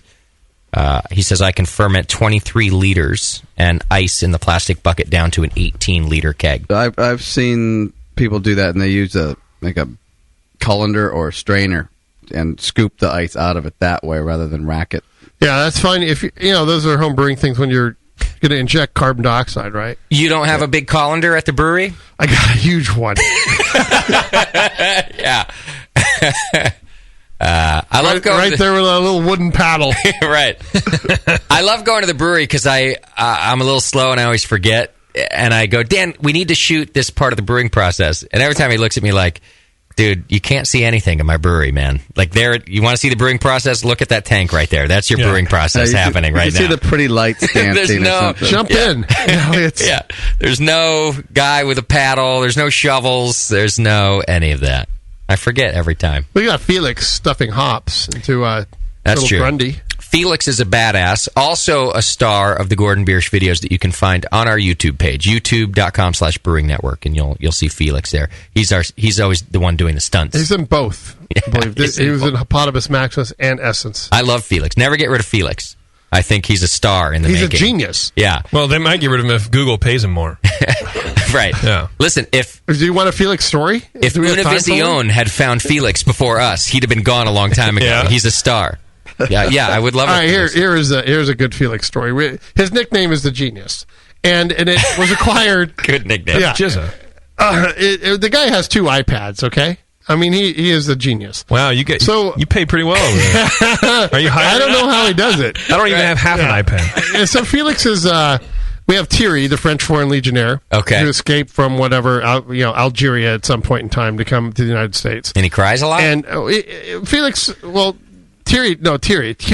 Oh, sorry. Okay. If you wanted me to do the whole Vicky Boo on you, I thought it was his nickname because he's always crying about things. No, Thierry is up at we have the dust collector, right? And it has to, sometimes it overflows, and we had a garbage can full of dust from malt dust. Okay. And Thierry goes, man, I can't move it. This thing of malt dust is too heavy. I can't get it over the curb. And Felix, the genius, goes over and shows him how you can take smaller portions of it, bucket-wise, yeah, to make it a little more movable. Felix, the genius, breaking it down to smaller manageable portions, right? Yeah, of course. And Thierry runs down to tell the operations manager that this guy is a genius for being able to figure that, solve that problem. Right. So, yes, Felix is the genius. He is. Just add hot water and some yeast. Make some creepy beer out of it. That's true. And a personality beyond belief, as you saw. I think he has a great personality. I think everyone will recognize it clearly when they watch both the Hippopotamus Maximus and right. in Essence videos. And he was able to perform under not bilingual conditions. We had to instruct him of how to act in the video, and he couldn't speak English. No. But the thing about Felix is you might show up one day and he's mopping the floor. The next day, he's solving all of Gordon Biersch's problems. That's Felix the genius. Massive engineering issues. Yeah, by splitting the weight between My 9 years of college were completely wasted. Yeah, when he just showed up and learned it all in a year. All right, let's take a quick break. We're going to grab ourselves a couple more beers and some snacks. When we come back, I want to talk about the Doppelbock, because it's one of my favorite Gordon Biersch beers. I enjoy it a lot. The Winter Bock, is that what it's called? Winter Brow. Winter Brow. Something. Yeah. Who's this? See? Even I know. I've never been to the brewery, and I know. This is the JP show today. Yeah, well, he's bailing me out of everything. I'm trying. Someone has to. All right, we'll be right back, and we'll talk Doppelbock. If you have questions, 888-401-BEER, hit the chat button on the homepage. We'll be right back.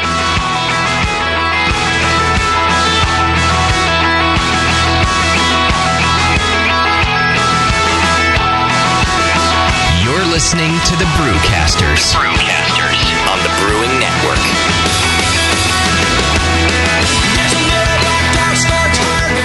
Hi, I'm Jason Harris, the proud owner here at Keystone Homebrew Supply. We're thrilled to be entering our 20th year of supplying this great industry, and to show you, the Brewing Network Army, how much we appreciate your support, we're offering you 10% off your first order on our website, KeystoneHomebrew.com. Just use coupon code BNARMY at checkout, and I'll get your order out the same day. My goal at Keystone Homebrew Supply has always been to have a complete supply of everything a brewer could want. When you place your order online or when you come into our store, it's our goal to have everything on your list and more. One aspect of KeystoneHomebrew.com that we're really excited about is the ability to fulfill customers' exact grain bills. Do you hate to wait? Keystone Homebrew Supply can get your precious yeast and hops to you within just one day if you live between Connecticut and Virginia, and within 2 days east of the Mississippi. KeystoneHomebrew.com. Coupon code BNARMY. I'm Jason Harris, and I approve this message. Are you a hophead? Beer lovers of all stripes will love Brewers Publications' latest release, IPA, Brewing Techniques, Recipes, and the Evolution of India Pale Ale by Mitch Steele. I wanted to write a book that presented an accurate review of the history of IPA and also provided current technical brewing tips and recipe information. India Pale Ale is a style I love because it has a rich, fascinating history, and today it provides brewers a showcase for all the great new hop varieties that are available. I'm so proud of this book, and I know you'll enjoy all the recipes and thoughts from so many of the world's great IPA brewers. IPA is available now from Brewers Publications at brewerspublications.com and your favorite homebrew store. Order your copy today and take your hop-forward beers to the next level. American Homebrewers Association and Brewers Association members receive early notice and special discounts to most Brewers Publication releases. Visit brewerspublications.com to learn more and to find a schedule of author appearances. IPA by Mitch Steele. Get yours today.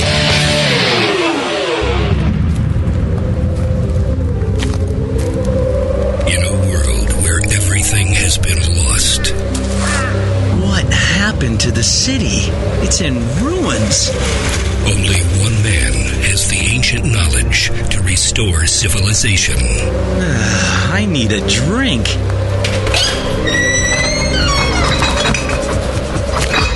Oh no, the liquor store's been ransacked. You looking for beer, stranger?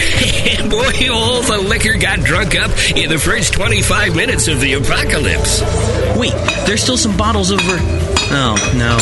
Those are non-alcoholic beer. I reckon you better stick to arrowroot tea and a desperate nomadic existence like the rest of us. People, I'm a home brewer. I know how to make alcohol. It can't be done. Come with me if you want the beer. Okay, I'm gonna need buckets and big plastic buckets. He is the chosen one.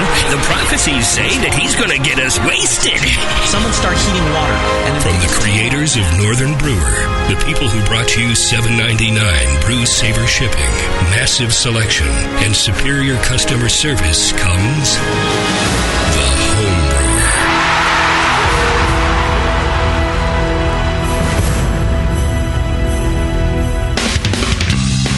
Hey, my brewing brothers and sisters, this is Jamel Zanishev, and I love a bold, hoppy beer, one that spits resin in your face and makes you cry, Uncle. There are a lot of great hoppy beers out there, but at Heretic, we want to make something as bold, dank, and resiny as possible. We use hops at every chance we get, including multiple dry hop additions. The result is Heretic Evil Cousin. This light golden, 8% Imperial IPA has an easy malt character that helps take the edge off the massive bittering, but it takes a back seat to the in-your-face hop character. We make sure this beer finishes dry so the hops can jump out and slam you in the taste buds. If you can't get enough hoppy goodness, Evil Cousin is your cup of tea. Cheers.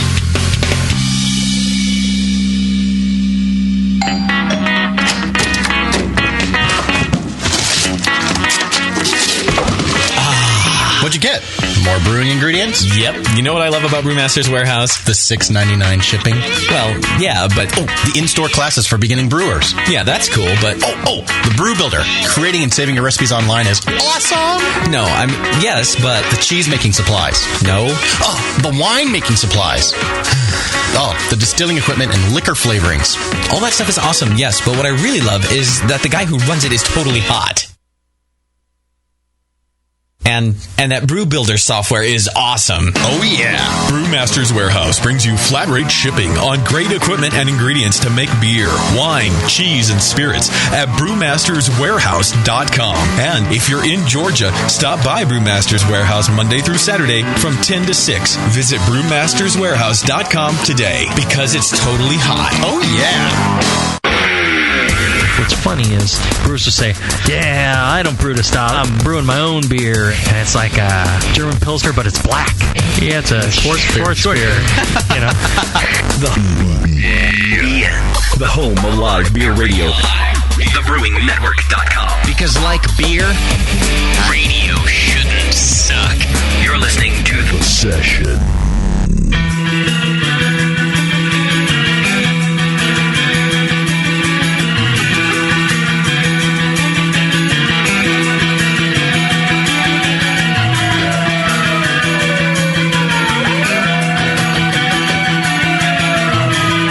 tuned into this session. Because life's too short to listen to crappy radio.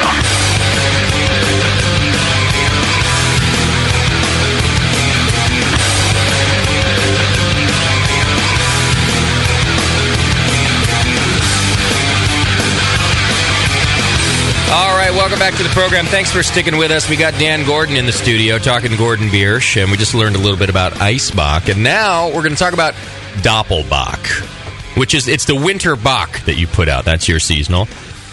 Always a fantastic beer. You can still get it now, I think. In fact, I guess you're just coming out with it. Right? It's just coming out now, yeah. There you go.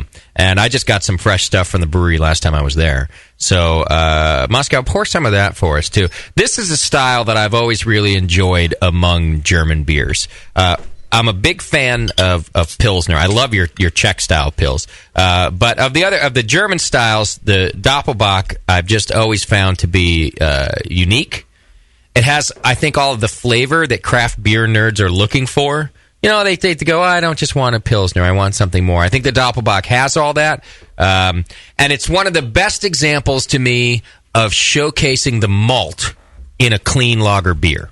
Is that the point of a Doppelbock? Yeah. I think, well, the original point was to get the monks drunk so that during Lent they didn't know what the hell was going on. That makes sense. Yeah, that was the... right. That's how you keep them religious. In a nutshell, encapsulating what the history behind that beer was, it was the monastery breweries were the ones that came up with it, and they still carry on this tradition, 1,000 years later. Was it to keep them drunk, or did it carry more nutritional value during fasting? Oh yeah, things like that? It was a combo. It fulfilled the bread and water requirement. So all in one. Yeah, it's a complete and balanced diet if you're looking for that little niche there. Not to mention the added fact of being quite happy after a pint. And going back, a long time ago, all beers back then were dark. Oh, I see. They didn't really have the Czechs were the ones that really, or the Bohemians, I should say, were the ones that came up with the Pilsner style of using a light roasted malt. So that was just by nature of the darker roasted malts. And they really probably, they were tasting the wort, and they didn't really know how thick everything was as far as original gravity went, and they just kind of ballparked it, and most of the beers were really strong back then. Were the monks the maltsters as well? So they were roasting? Almost every brewery did its own malting. Okay. And going back to the old days. Would each brewery, do you think, have a different, malting process in terms of how much they roasted it, how dark it became? It was really inconsistent. It was, right? Yeah, okay. That's why almost all the malts came out dark. I see, yeah. They were across the board. No, it was probably great for variety. You could go from monastery to monastery, but not so much for research or consistency. Well, even in the States, I think when all the German brewers came over here, they were still using it wasn't real pale, and wasn't that the reason why Budweiser kind of came out on top of the lager brewers in America, is because they were able to they added rice. Craft that process to make it to do a lighter roast. No, the light roast was already there.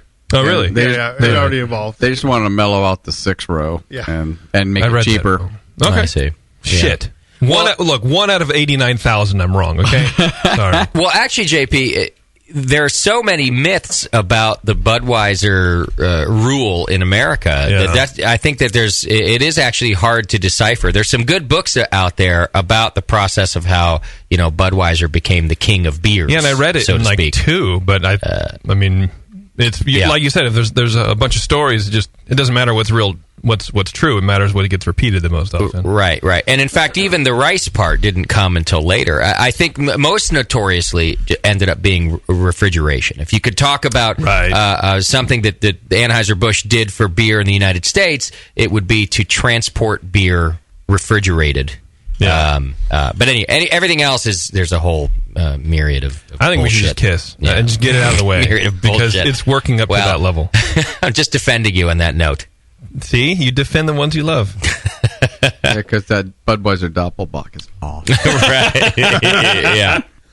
See, and this is just it's a great example of nice and little toasty. Is it kind of funny though how after drinking the Weizen that a double bock can actually seem light? Yeah. That's true. It is pretty ironic. It's a session beer now. I've never sat down and drank this beer and go, oh my god, it's like drinking a Pilsner. It's really smooth. But it's going on like water. It's almost less filling, I think it tastes great. Yeah, it is a great beer. How long have you been doing this beer at Gordon Biersch? 75, 80 years. No, yeah. I think we ran it as our as a seasonal back in like 1989 or 90. It's like year 2 or 3 of Gordon Biersch. What does the malt bill look like on a good Doppelbock? Big. It's filling that Lauterton up to the brim again. Really? That's a regulating factor about how much malt we can use. So it takes 4 brews to fill a tank. Okay. And we're using roughly 4,500 kilograms. Are you using first runnings again? Or? No, this one we can actually, capture and boil.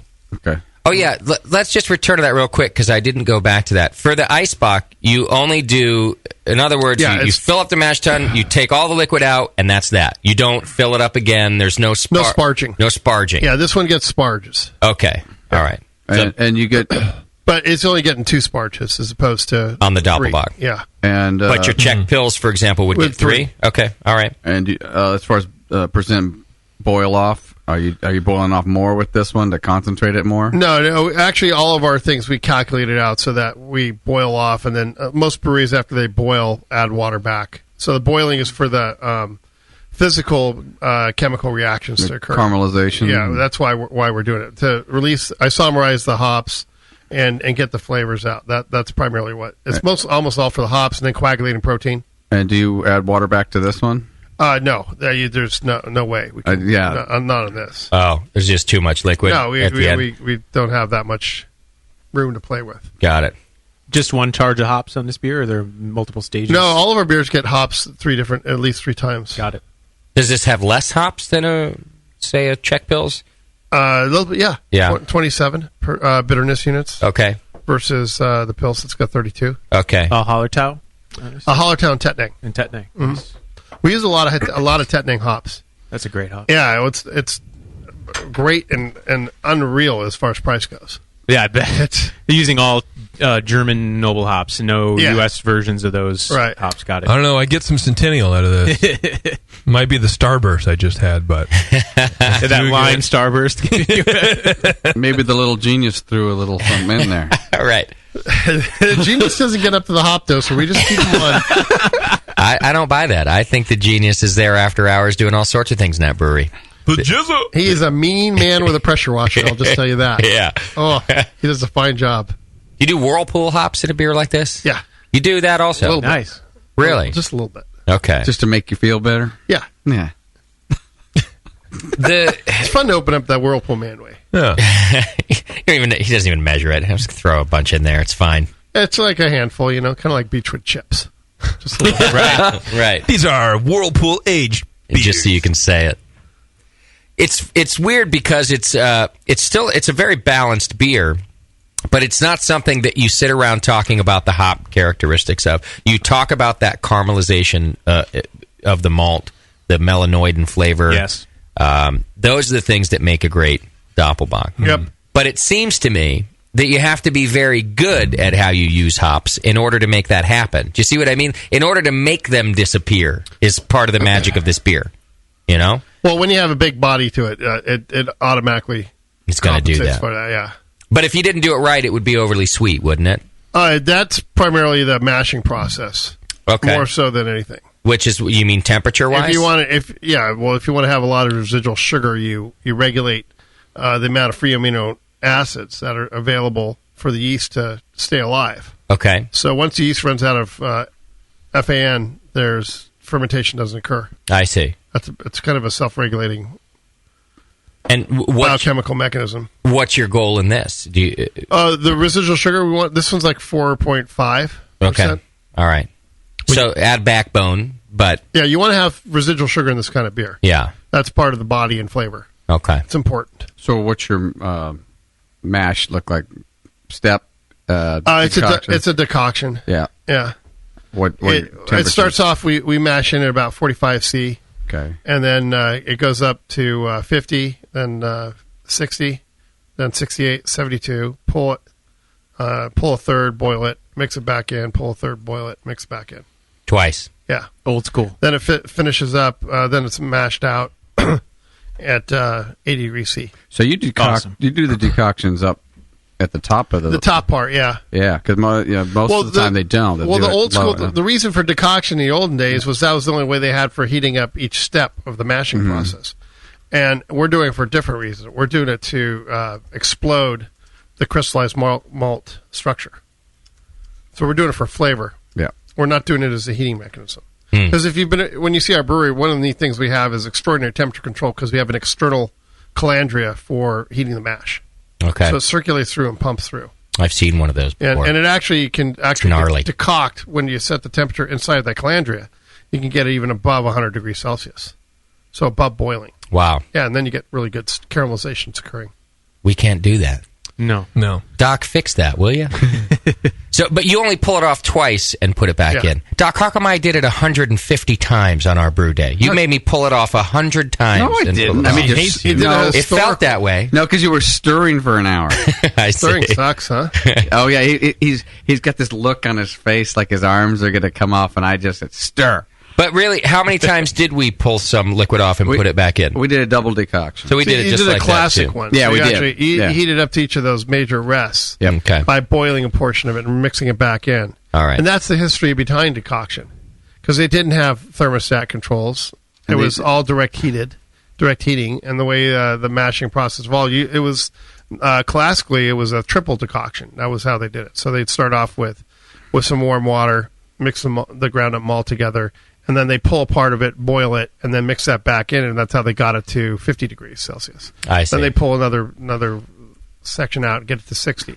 And by reblending it with a boiling mash, that's how they got to the next step. I see. So it was kind of like a graduated step infusion decoction thing. Okay. I like your way better. Well, I'm doing it for different you don't miss the rest temperatures. Yeah.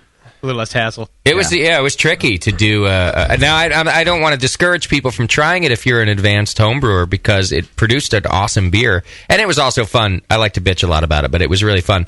But it was difficult to hit those temperatures, wasn't it? By throwing in back in and precise temperature ranges. No, it's because you were stirring wrong.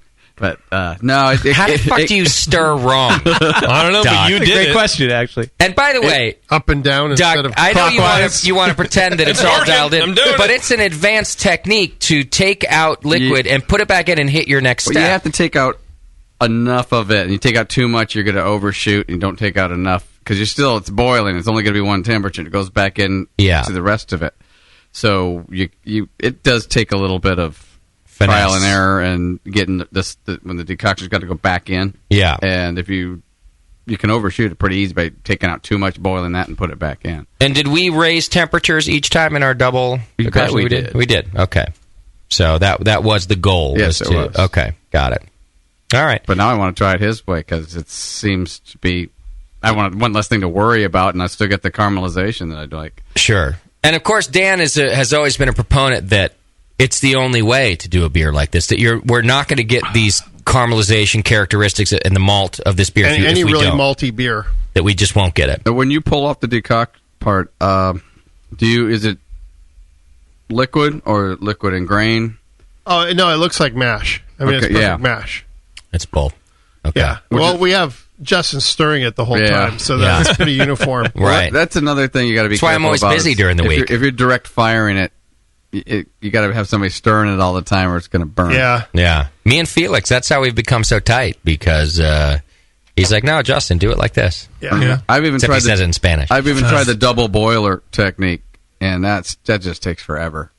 But you don't burn it that way. Boiler? I don't even know. What is the double boiler technique? A big kettle and a smaller kettle and a bigger kettle and a false bottom and then boiling water around it. It's for that making hollandaise sauce. And melting chocolate. Melting chocolate. Yeah.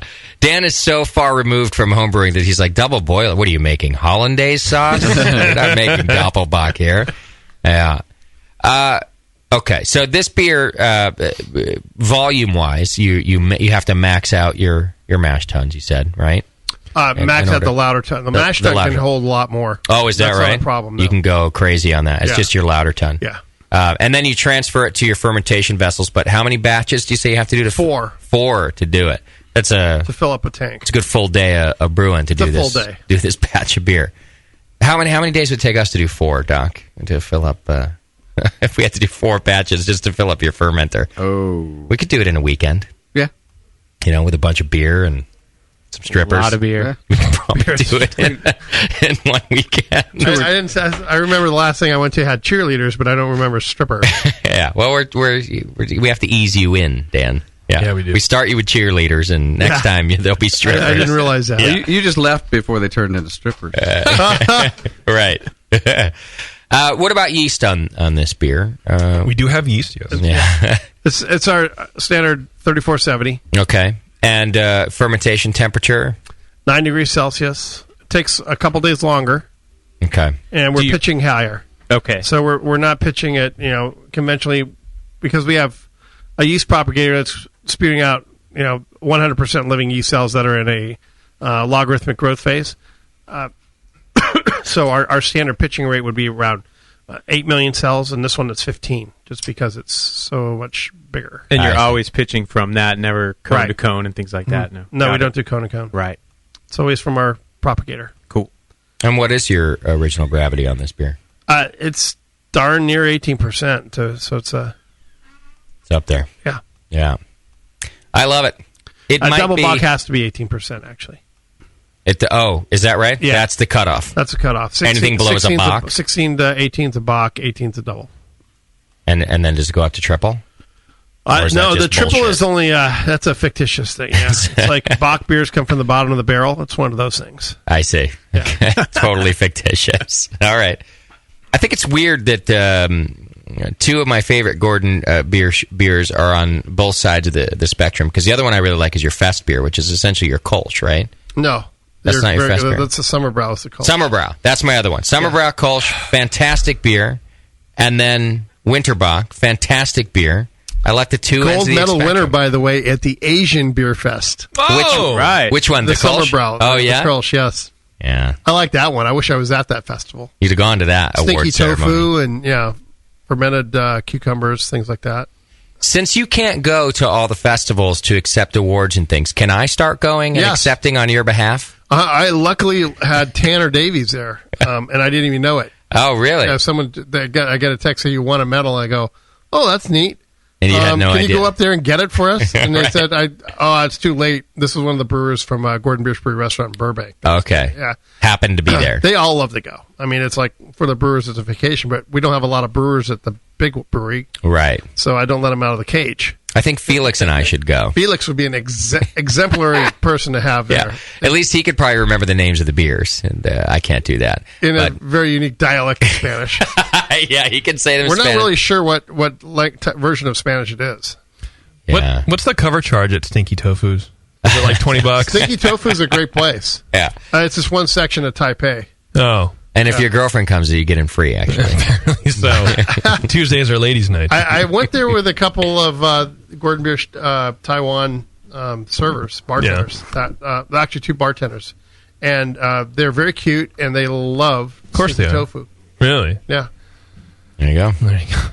All right, real quick, if you're looking for a way to get your recipes in check and to make some of the beers that we're talking about tonight, you can use Beersmith brewing software. Go to beersmith.com right now. You get a free 21-day trial of their software. It's pretty badass. But also, they have a new mobile app right now. They just put out Beersmith Lite. Now, you can't adjust your recipes on Beersmith Lite, but you can find new recipes. So if you're just, you're sitting on public transportation, you're looking to brew this weekend, you can look it up. You can view the recipes that you already have. You can time your brew day. So if you're using your laptop already to run Beersmith, but you want to throw a timer on your phone, you can do it that way. There are a bunch of calculators. So maybe you're thinking about your recipe and you just want to do some quick calculations. Get up to that 18 Play-Doh real quick. You can do some calculations. All that BS. There's also a mobile brewing references, which is it actually includes a full style guide and ingredient reference, including hops, grains, extracts, yeast, also even water profiles. There's unit converters. There's all kinds of stuff on Beersmith Lite. So get your free 21-day trial of Beersmith brewing software so that you can finally listen to me and understand that it's pretty badass. And then go check out Beersmith Lite on your phone so that you can do this stuff on the go. Check it out. All right. How about this? Let's take a break, and we should probably do some Beer Jeopardy. Yes. We also have to Chris in the studio. I would love to. And Stump the Brewer. And Stump the Brewer. Kid. And name Terrence's baby. Wow, we got a lot of stuff to do. And do a tribute to not Meister Brow, but Meister of Puppets. And beer news. And beer news. And we all have to make out later. And Doc of the Week. Yeah. And Doc of the Week. All right. Well, Chris in the studio when we come back and do Beer Jeopardy. 888-401-BEER. We'll be right back. You're listening to the Brewcasters on the Brewing Network.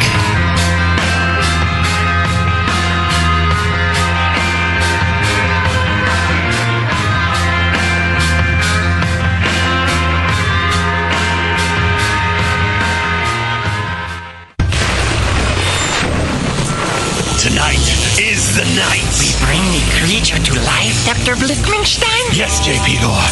Everything is perfect for my next fermented creation. But Doctor, the storm is too far away.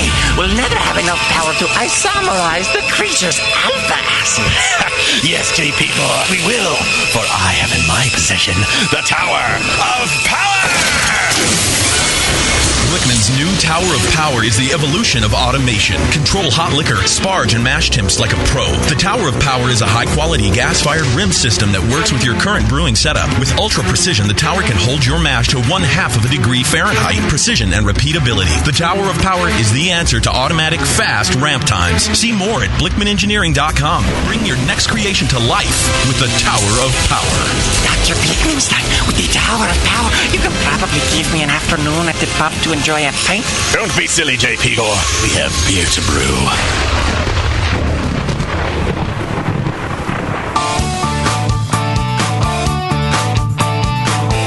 What What does craft beer mean to you? Is it a delicious way to support your town's local brewer? Or perhaps it's the perfect beverage to pair with those delicious meals at your favorite restaurant and at home. Regardless of whether you're thinking of pints or pairings, pilsners or porters, craftbeer.com is the site where craft beer lovers come together to learn and share.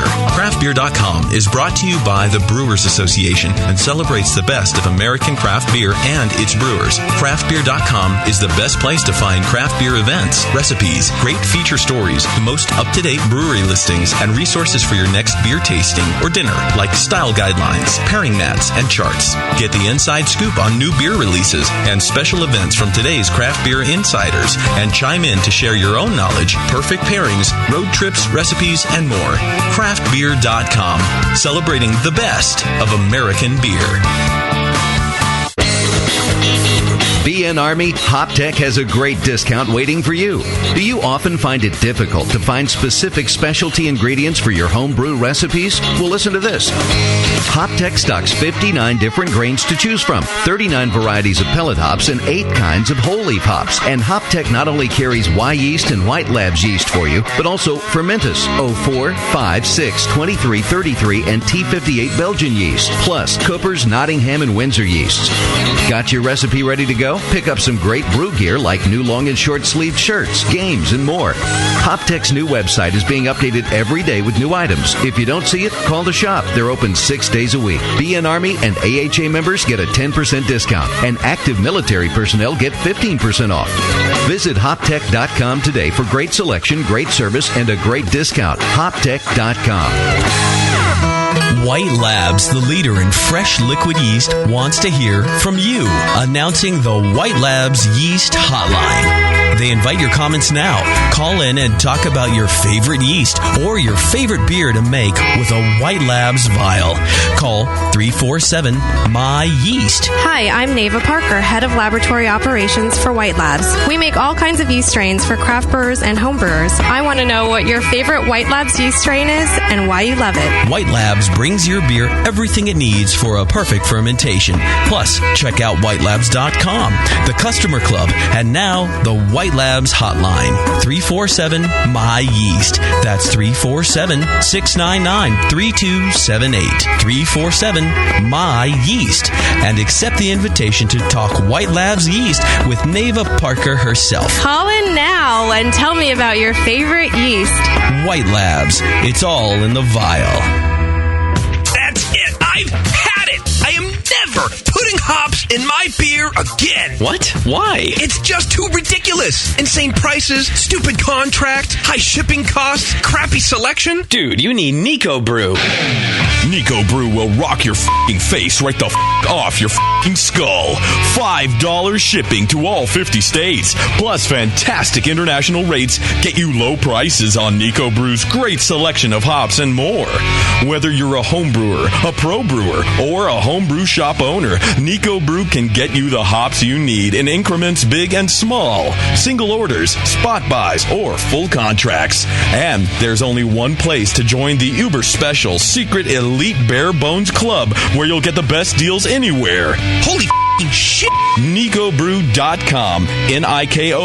NIKOBREW. Nico Brew, your bare bones buddy in the brewing business.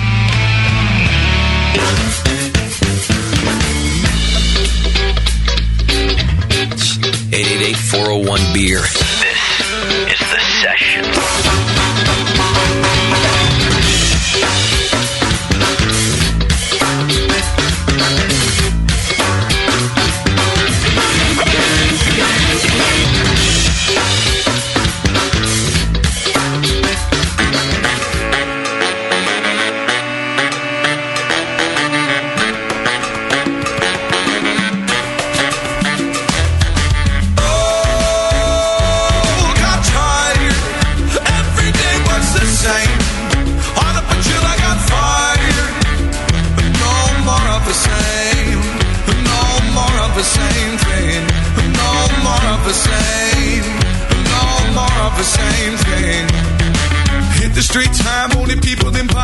I just got fine trying to work for ass homes. It'll lasted a little bit longer, I would have quit. But it's 3 weeks till Christmas and I wanna buy my girlfriend a gift. Oh well, it's for the better. I can can tell, I can tell, I can tell.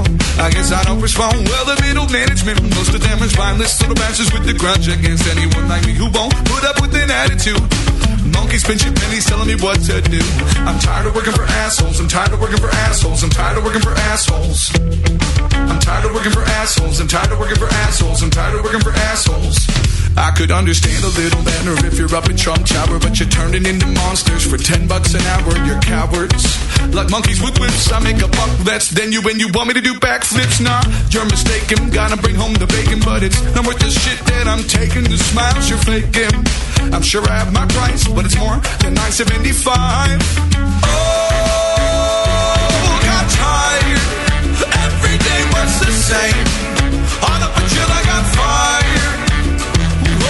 Oh, got tired. Every day was the same. All up until I got fired. No more of the same. No more of the same thing. No more of the same. No more of the same thing.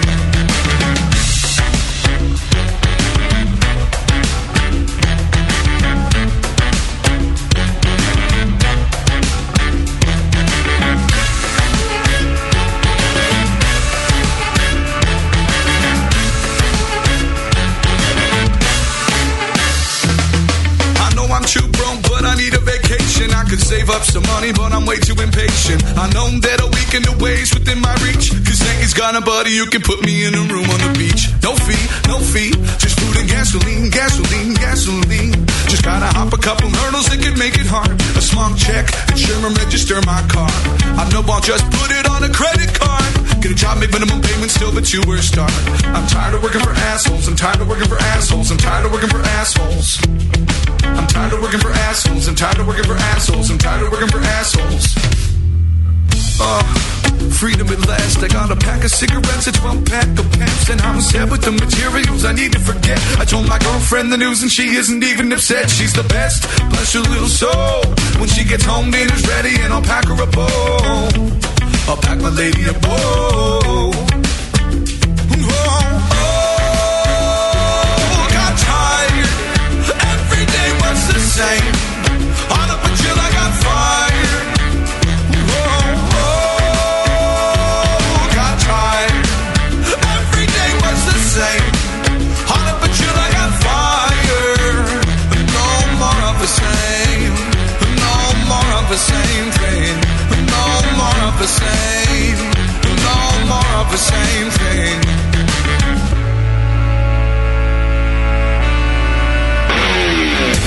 Mix me your 100-grain amber recipe, and I'm going to eat it. And then it can ferment in my gut. It totally works. The beer is almost identical to the grain sandwich. Your colon won't know what hit it.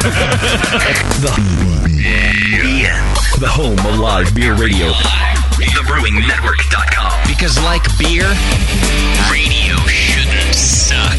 You're listening to The Session.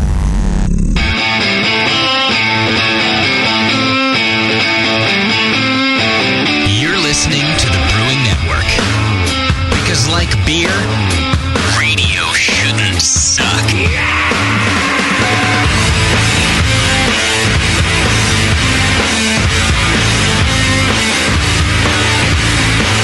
Welcome back to the program. Thanks for sticking with us. We're still hanging out with the Dan. We got a Chris in the studio tonight, and we got everybody in here to help us do that.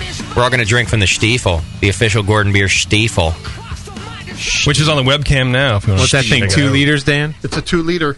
I had 2 of them. I broke one at my house. Yeah, you did. You did? Well, that's what happens when you drink 2 liters of beer in one shot. I drank the whole thing and I fell over. At the same time. That's how Dan told me to do it. I didn't tell you to do it by yourself. There are more where that came from. Beautiful. Is it a rookie move to call it Das Boot? Yes, it is. is. Yeah, because that's a boat. But it's so fun to say. And a movie. But it's a boat. And a movie. It's just called a Stiefel if you were to do it in German, right? Der Stiefel. Yes. There's no... And what does that mean? You call it a boot sometimes if you're speaking just English to somebody. You say we should drink from the boot. Yeah. And that's fine. But Boot boat races, But too. there's no... The only German version is Stiefel. Stiefel. Yeah, okay. Yeah. It's a beautiful Stiefel. We've given them out before, too. And today, for Beer Jeopardy, we will give out a Gordon Biersch prize pack. That's right. We've got some shirts from the Dan that you brought us the last time. Yeah. And we also have a Dan Gordon tap handle to give out. The Never Trust a Skinny Brewer one where he's like, am I allowed to give that out? Because I thought about keeping it for myself. But I already have a Pilsner one. Yeah, you can have anything you want, Justin. By definition, you get whatever you want. Love it. Because I have a Pilsner one, but we have a Märzen one down there, right? Yeah. And it's got Dan. It's an actual figurine, if you will. I will. Why don't we throw in a Gordon Biersch clock also? Oh, and a clock. All right. Nice. All right. So the stakes are high for Beer Jeopardy tonight. Call us up right now, 888-401-BEER. We are going to need... look at that head. Isn't it? 2 contestants. And then Dan will play for a third contestant. Can you throw in a Gordon Biersch BMW? Is there a Gordon Biersch BMW available? There are many of them. Choose the color. And let me know. Just call it in. Just call it in. Is it a rookie move to call it Das Beamer? No, that's correct. That's good. That's actually correct. Yeah. What's the score, by the way? 5-1. 5-1. Yeah. What's the inning? We're in the top of the 7th. Oh, we're in the top of the boring. Time for a stretch. No, this is nothing but excitement right now. It is? You look real excited. I'm telling you, you don't understand what's happening right now. I don't. You're we're right. pulling it out and bringing it to a final game right now. And we'll put it back in. No one wants to see it. You realize, Dan, if we win tonight, I'm going to text you all day tomorrow until you find us tickets to this game. It's gonna... Okay. Rich Uncle Dan. Yeah, Rich, exactly. Hey, Dan, it's Justin again. Now I know your secret to success is only have friends that are more wealthy than you are. Listen, that's all. Sully, Doc, Dan. If there's actually only one more key to my secret to success. It's not just more wealthy, but also smarter. Don't ever hang out with people that are dumber than you. It's not a good idea. Except for on the show. Right. Yeah. Well, that makes for good radio. No, he doesn't hang out. But people that are we're just not smarter and richer. Absolutely. That's the key to success. Not more self-loathing and fatter than you. Exactly. Yeah. See, my folks did the opposite. Here's what my shrink says. There are 2 things that you get to learn from your parents. It's either what to do or what not to do. In my case, it was what not to do. Right. My folks like to hang out with a bunch of dumb, poor people. Right. So I just and what are they now? Dead and poor. Dead and poor. Wait, you did that for a while, though. You're right. I did try that out. I thought I tested the waters. Yeah. Look, you don't always believe your parents. And you wound up with a German girlfriend. that didn't go well either. So, yeah, exactly. You figured this out. It's only taken you 7 years, JP. I'm pretty smart. And I didn't have to go to therapy for it. We're a quarter inch away from actually hitting the 2-liter mark. The Stiefel's looking good. So also coming into the studio right now, just while we're waiting for our callers and getting Beer Jeopardy started, our good friend Leanne Peterson, who is the director of Downtown Martinez, just came into the studio. And I would like to say, and I think this is important because we're doing our official, we did our grand opening yesterday, and this is the christening of our studio. And Leanne has no idea, I think, that she is enormously responsible for us being here. She's been nothing but helpful to the Brewing Network. She's been a wonderful friend of... she's become a great friend of mine. She's been a wonderful friend of the Brewing Network.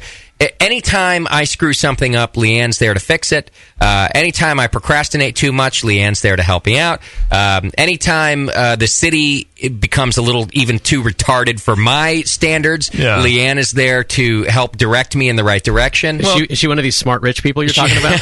Well, she's smart anyway. Yeah, it sounds like Leanne is going to be the first sip out of the boot, and I think that she should be, because I do mean it, Leanne. From the bottom of my heart, I want to thank you for all the help you've given us. And we wouldn't be in this new studio without you. And I appreciate your friendship. So thank you. I'm glad you're here. You get beer every now and then. That's true. So, considering she's had 20-odd years with her retarded husband, so. Beer pal. Yeah. She deserves a couple of good years and a round of applause. Yeah. I mean, whoever puts up with a Democrat. What? So, Leanne, if you would help us christen the new studio by taking the first drink out of the Stiefel. Okay, welcome to Martinez. Thank you very much. She's welcome. Open your mouth. Don't get... Just pour it back. Get it all over your face. There's no way around it. It's going to happen. There we go. All right. There we go. Pass that around. Everyone's got to take a sip. And thank you. Now, Leanne won't hang out in Martinez herself. She just shows up for business hours and gets the hell out of here. But I'm realizing what a smart lady she is for doing that. I want it before Sammy and Terrence. Why? Just all of a sudden, Sam and Terrence are the dirty ones in our group? How bad have we gotten? Justin, just 2? Just 2, yeah. Okay. Yeah, hold that over the board. I did. You know what, though? No, take a third caller, but that third caller doesn't get to play. Okay, I don't know why my phone's ringing. So. I don't know either. The third caller, Dan, is going to play for the third caller. Okay. I'm willing to. He's two-handing the spot for the third caller. No, you have to play. Yeah. Oh, I do. Yeah. You're two-handing it, by the way. Yeah. What are you doing? You're taking one lap. I'm not allowed to two-hand it? One No. hand only. You can't two-hand DOS boot, rookie. And you noob. And by the way, for the instructional video, you also can go to the Gordon Biersch website where Molly will teach you the proper beer Really? drinking Molly technique. sounds hot. I'm going to go look her Is up. Molly hot? Have a look, JP. Molly's a hot girl name for sure. Give us the rating. Licking the toes for Boatin. licking the Stiefel toes. Yeah, no. Tip down. Sam, do you remember the time? It's always tip down. You know that part generally, but you're trying to fool us all because I know you know what you're doing. And I like it. You need to be retrained every time. He's trying to fool them so that some lame ass, by the time he gets to them, is drinking with a tip up. Damn you! And gets the whole thing in their face. Yeah, and I know what's going on. Damn you. Sam, you remember when your wife and I Brutology, actually. beat the pants off of the Schumans chugging the Stiefel last time the Dan was on the show? Not the last time. Who did? Actually, that was our last That was show in the garage, yeah. with the Dan. And Bevo and I rocked that shit. Hell yes, we did. And then not only did we win, but the Schumans went and puked. Both of them in the sink. They drank slower and Bitches. threw up in the sink. And Bevo was more hammered than I'd seen her ever at that point. She did get hammered, and I think I might have been nominated for Drunk of the Week myself after that chugging of the Stiefel. I think Bevo won Drunk of the Week that week. Oh, she might have done so. Here, let me email it to you because I can't play the video because it'll come through the stream. Well, I think everyone should see it. Yeah, let me email it to Jay, and then he can play it, and that way... You sending me the link? So Molly's hot then. I don't Otherwise, know. you wouldn't be emailing it to me. Her image isn't on the thumbnail, but I can't play the video because it's going to go through the stream. Dan, do you know Molly personally? We know Molly. Does she work for Gordon Biersch, or she's a trained professional stunt drinker. Do we like Molly? We love Molly. She's a very talented individual. Do we think she's attractive?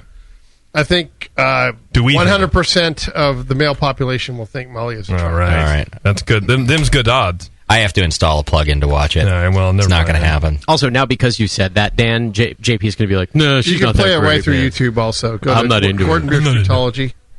Okay. Unless she has tattoos or my phone number, I don't care. So is it youtube.com/Gordon Biersch? Probably. Let's try that. Or YouTube Brutology. This is how pervy we are. We'll hold up the whole show just to see what Molly looks like. Well, the site might crash because everybody else is doing the same thing. Well, we're judgmental We're going to assholes. shut down the Harvard network again. All right, now I have to Who's search Bootology here. Did Terrence and Sam and did Flabbergal get some? Here it is. Oh, she's hot. I can tell already from the thumbnail here. Oh, yeah. There she is. Works. There's not going to be any sound, actually, on this one, but... you don't need sound. You don't need sound for that. She doesn't even need to talk. I like the cold, dead eyes, too. Well, it's Dan and her... You got... What are you, in a freezer or something? We're in the cold room. You're in the cold room? Yeah, because your nips are showing. And you... I love the shot of the... Dan doesn't have a padded bra on like Molly does. The training is going well. Oh, and she does the rotation of the boot properly. Yeah, there you go. How many takes did this... Look at her chug that. She's a one-take wonder. Is that right? I mean, she was prepared to do 2 or 3. She was popular in college, Right. I'm sure. As soon as she got there. I like Molly. Girls got skills. I noticed it cut right after that. Let's get Molly here. In the final shot, She could have done it in one shot. She does look like she's holding down the beer a little bit. It's a in the little final- dribbled out. Just a Yeah, little bit. and she's thinking about it. It's there. It might want to release. But the commentary that she does afterwards is pretty damn good. I bet Now you're playing with fire there, Justin. I'm just letting you know you're getting dangerously close to bad form. Oh, don't tell him that. Dan's got my back. He's my friend. Yeah, Didn't Dan's want got beer my on the back. mixing board. Go to youtube.com/Gordon Biersch, and when you get there, you can search Bootology, and you'll find Molly and the How to Drink Out of a Stiefel video. Check it out. And yeah, you can also download the free Bootology application. There's an actual app? Yeah, it's a virtual beer boot drinking game for your iPhone. Wow. Yeah. I didn't know about all this Why stuff. are we not playing that now? I know. We are, but we're in real life. Yeah. Every Okay. time Doc grabs the boot, he grabs it with two hands, like the first time you give a child a cup and say both hands. Two hands. No, it's the soundboard. Well, I'm not going to be the one that drops Also, it on you're the real soundboard. small. All right, Beaver. Oh, no. You're a little guy. Beaver, help me out here I'm because a there's midget. I have 3 different line ones. Is it I'm Nico people, or too. Jim? Yeah, it just kept dropping. It's Nico. Can sponsors play? Is it Nico no. Freesia? No, sorry. I have to- Nico Brew. It's Nico Brew. Hey, Sponsors Nico, can't what's play. happening, brother? What's up, dude? Just listen to the Dan Show.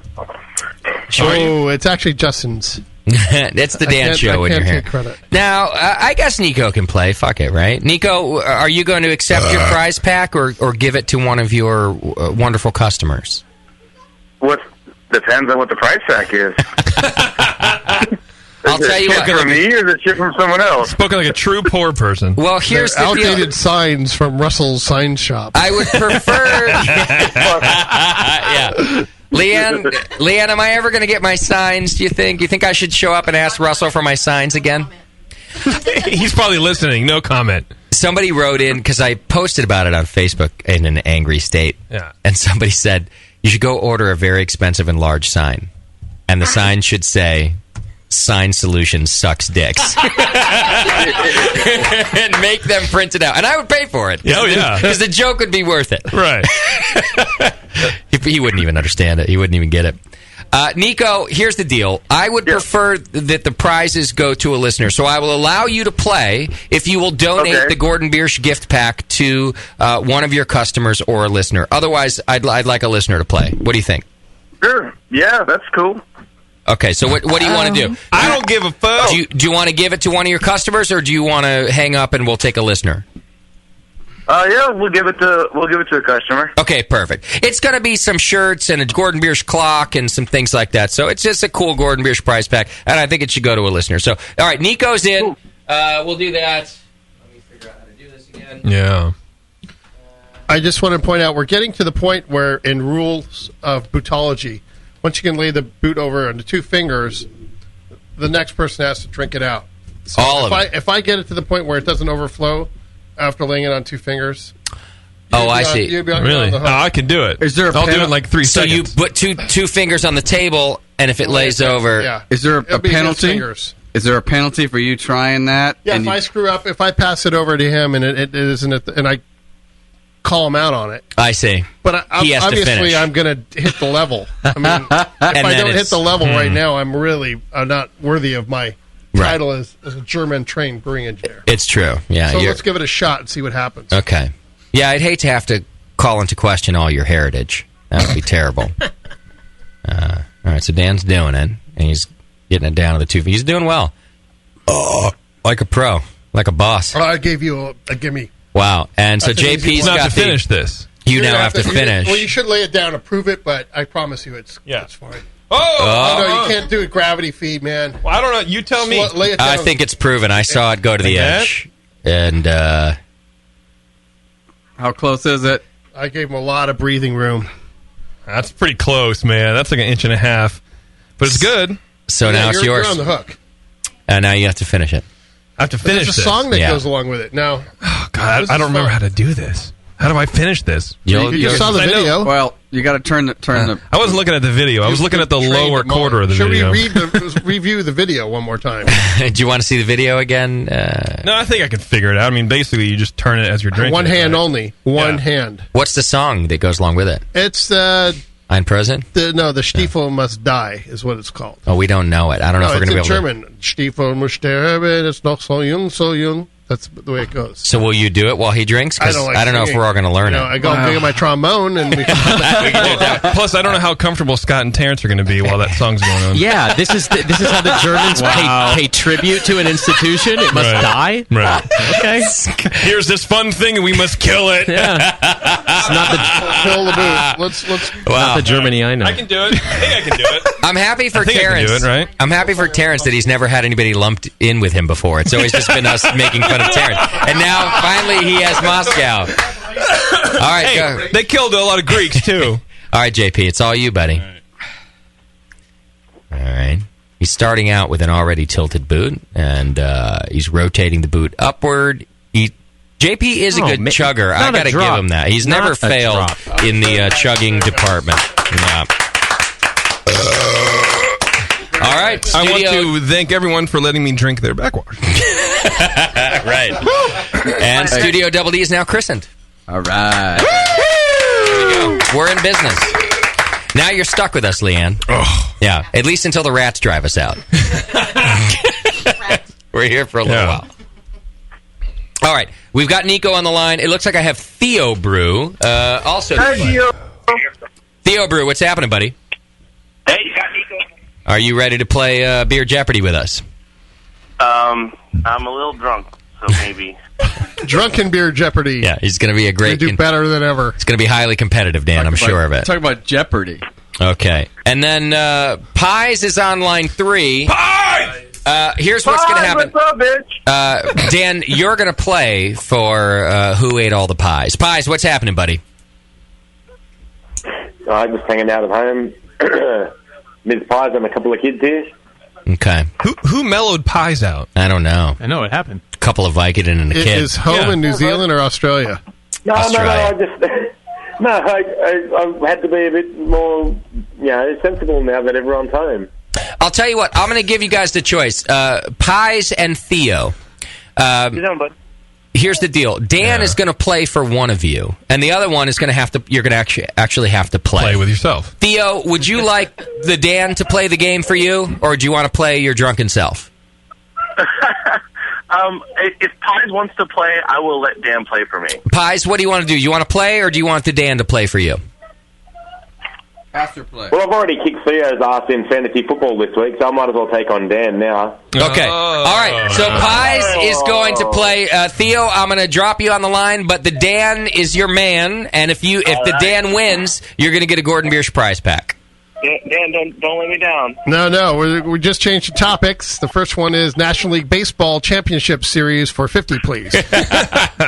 How we doing? What puts half the studio to sleep? We're still at 5-1 Giants. We're in the 8th now. Giants bullpen is taking over. Carl Lotion, Game 7, I'll take. I'll bet. Okay, we'll talk off the air. All right, so here's what we have. We've got Nico Brew playing for one of his customers on the line. We've got Pies on the line, and we've got the Dan playing for Theo Brew. Those are our 3 contestants. We're about to start Beer Jeopardy. Please only speak when you're... We're listening to Pies be Father of the Year right now. Yeah, I dropped the drunk guy. That's just Pies. Pies, go put your baby in a closet somewhere and get serious about this game. Give it a pint and relax. Or the bathtub.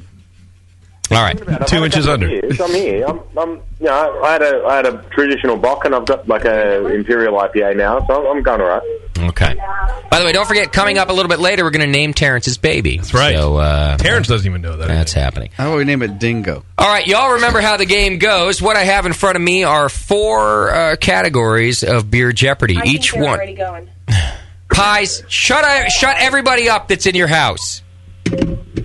Thump, What are you talking about? It wasn't me. I think that might have been Bevo. Oh. Yeah, I think it was Bevo. But still, Pies. Pies, My mic was on, I sorry. take it all back. Yeah, Pies. Pies, shut Bevo up. All right. Well, I thought No one cares. All right, here we go.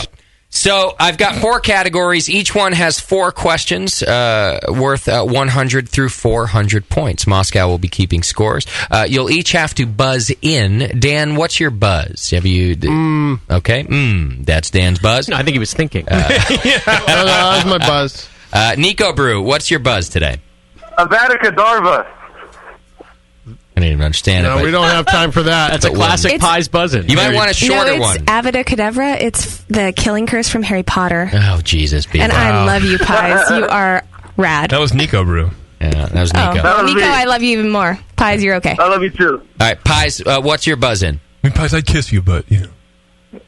Oh, I don't know. Clang. All right, perfect. Short and sweet, it'll work. Thank you, Pies. I love you. All right. If you hear a drunken slur real quick, that's me. All right, gentlemen, I recommend you write down the categories as I say them. I've got the pen at the ready. You do it. Moscow, write down these categories for the Dan. Well, yeah, here we go. I was just going to post JP's Here's your categories today. No, I was going to write you a note, but... Just write them down on that very piece of paper that you just took. Yeah, you guys right there. All right. Beer heroes is category number 1. And then we have beer rules and random bullshit as category number 2. We have somebody being murdered in the background of one of our callers as category number 3. Actually, the third category is I read good. That's our third category. I read real good. And finally, a little softball. German beer styles is category number 4. Now, I did feel that this is a double softball because homebrewers should know German beer styles. So everybody has a good chance of getting that category. Some people better than others. All right. Boy, I better not flunk that one. Yeah. Depends how fast your hand goes on that Can buzzer. we go to the Name the Baby competition again? I might do better. All right. Here's what we're going to do. We're going to give... We're going to give a Kleenex to Pies. I got to go back to Theo Brew, don't I? I can't listen to this all night long. He'll be fine. I like Pies too much to let you drop him. Pies. Come on. Hey, Pies, does your phone have a mute button? Yeah, but You just how do you know when a sneeze is coming on? All right, Pies, I'm going to give How you... do I know beforehand that I'm going to sneeze? I'm going to give you control of the board, Pies. Some people do. There's a wind-up. I've just read the categories. I read good. All right, I read good. For how many I points? read good for 100. Okay. Oh! Here we go. That's kind of low, isn't it? The answer is... Author Ray Daniels provides brewing formulas, tables... Bang! Pies, go ahead. What is designing great beers? That's right. Yeah. Ray Daniels provides brewing formulas, tables, and information to take your brewing to the next level. The answer, of course, is what is designing great beers. Well done. Pies for 100. You still have control of the board. Go ahead, please. Can I be a jerk real fast? Yeah. He didn't I read say good for 200. He didn't say what is designing great beers. He did. Yes, he did. He corrected himself. Yes, yeah. I did. I should I probably did, JP. Come on. That's the pies. That's that I the know. pies you're looking okay. for. All right. All right, Look, Pies, go ahead. Sorry, Kiwi. Pies still yeah, has okay. control of the board. Go ahead. I read good for 200. All right. 200. How many? It only goes to 100, doesn't it? 400. 100, 100, 1, 2, yeah. 3. Oh, it's Yeah. not like regular Jeopardy. No, it goes. Yeah, No, it's Beer Jeopardy. We do Beer everything fourfold here. We go to 11. Yeah, we go to 111 here.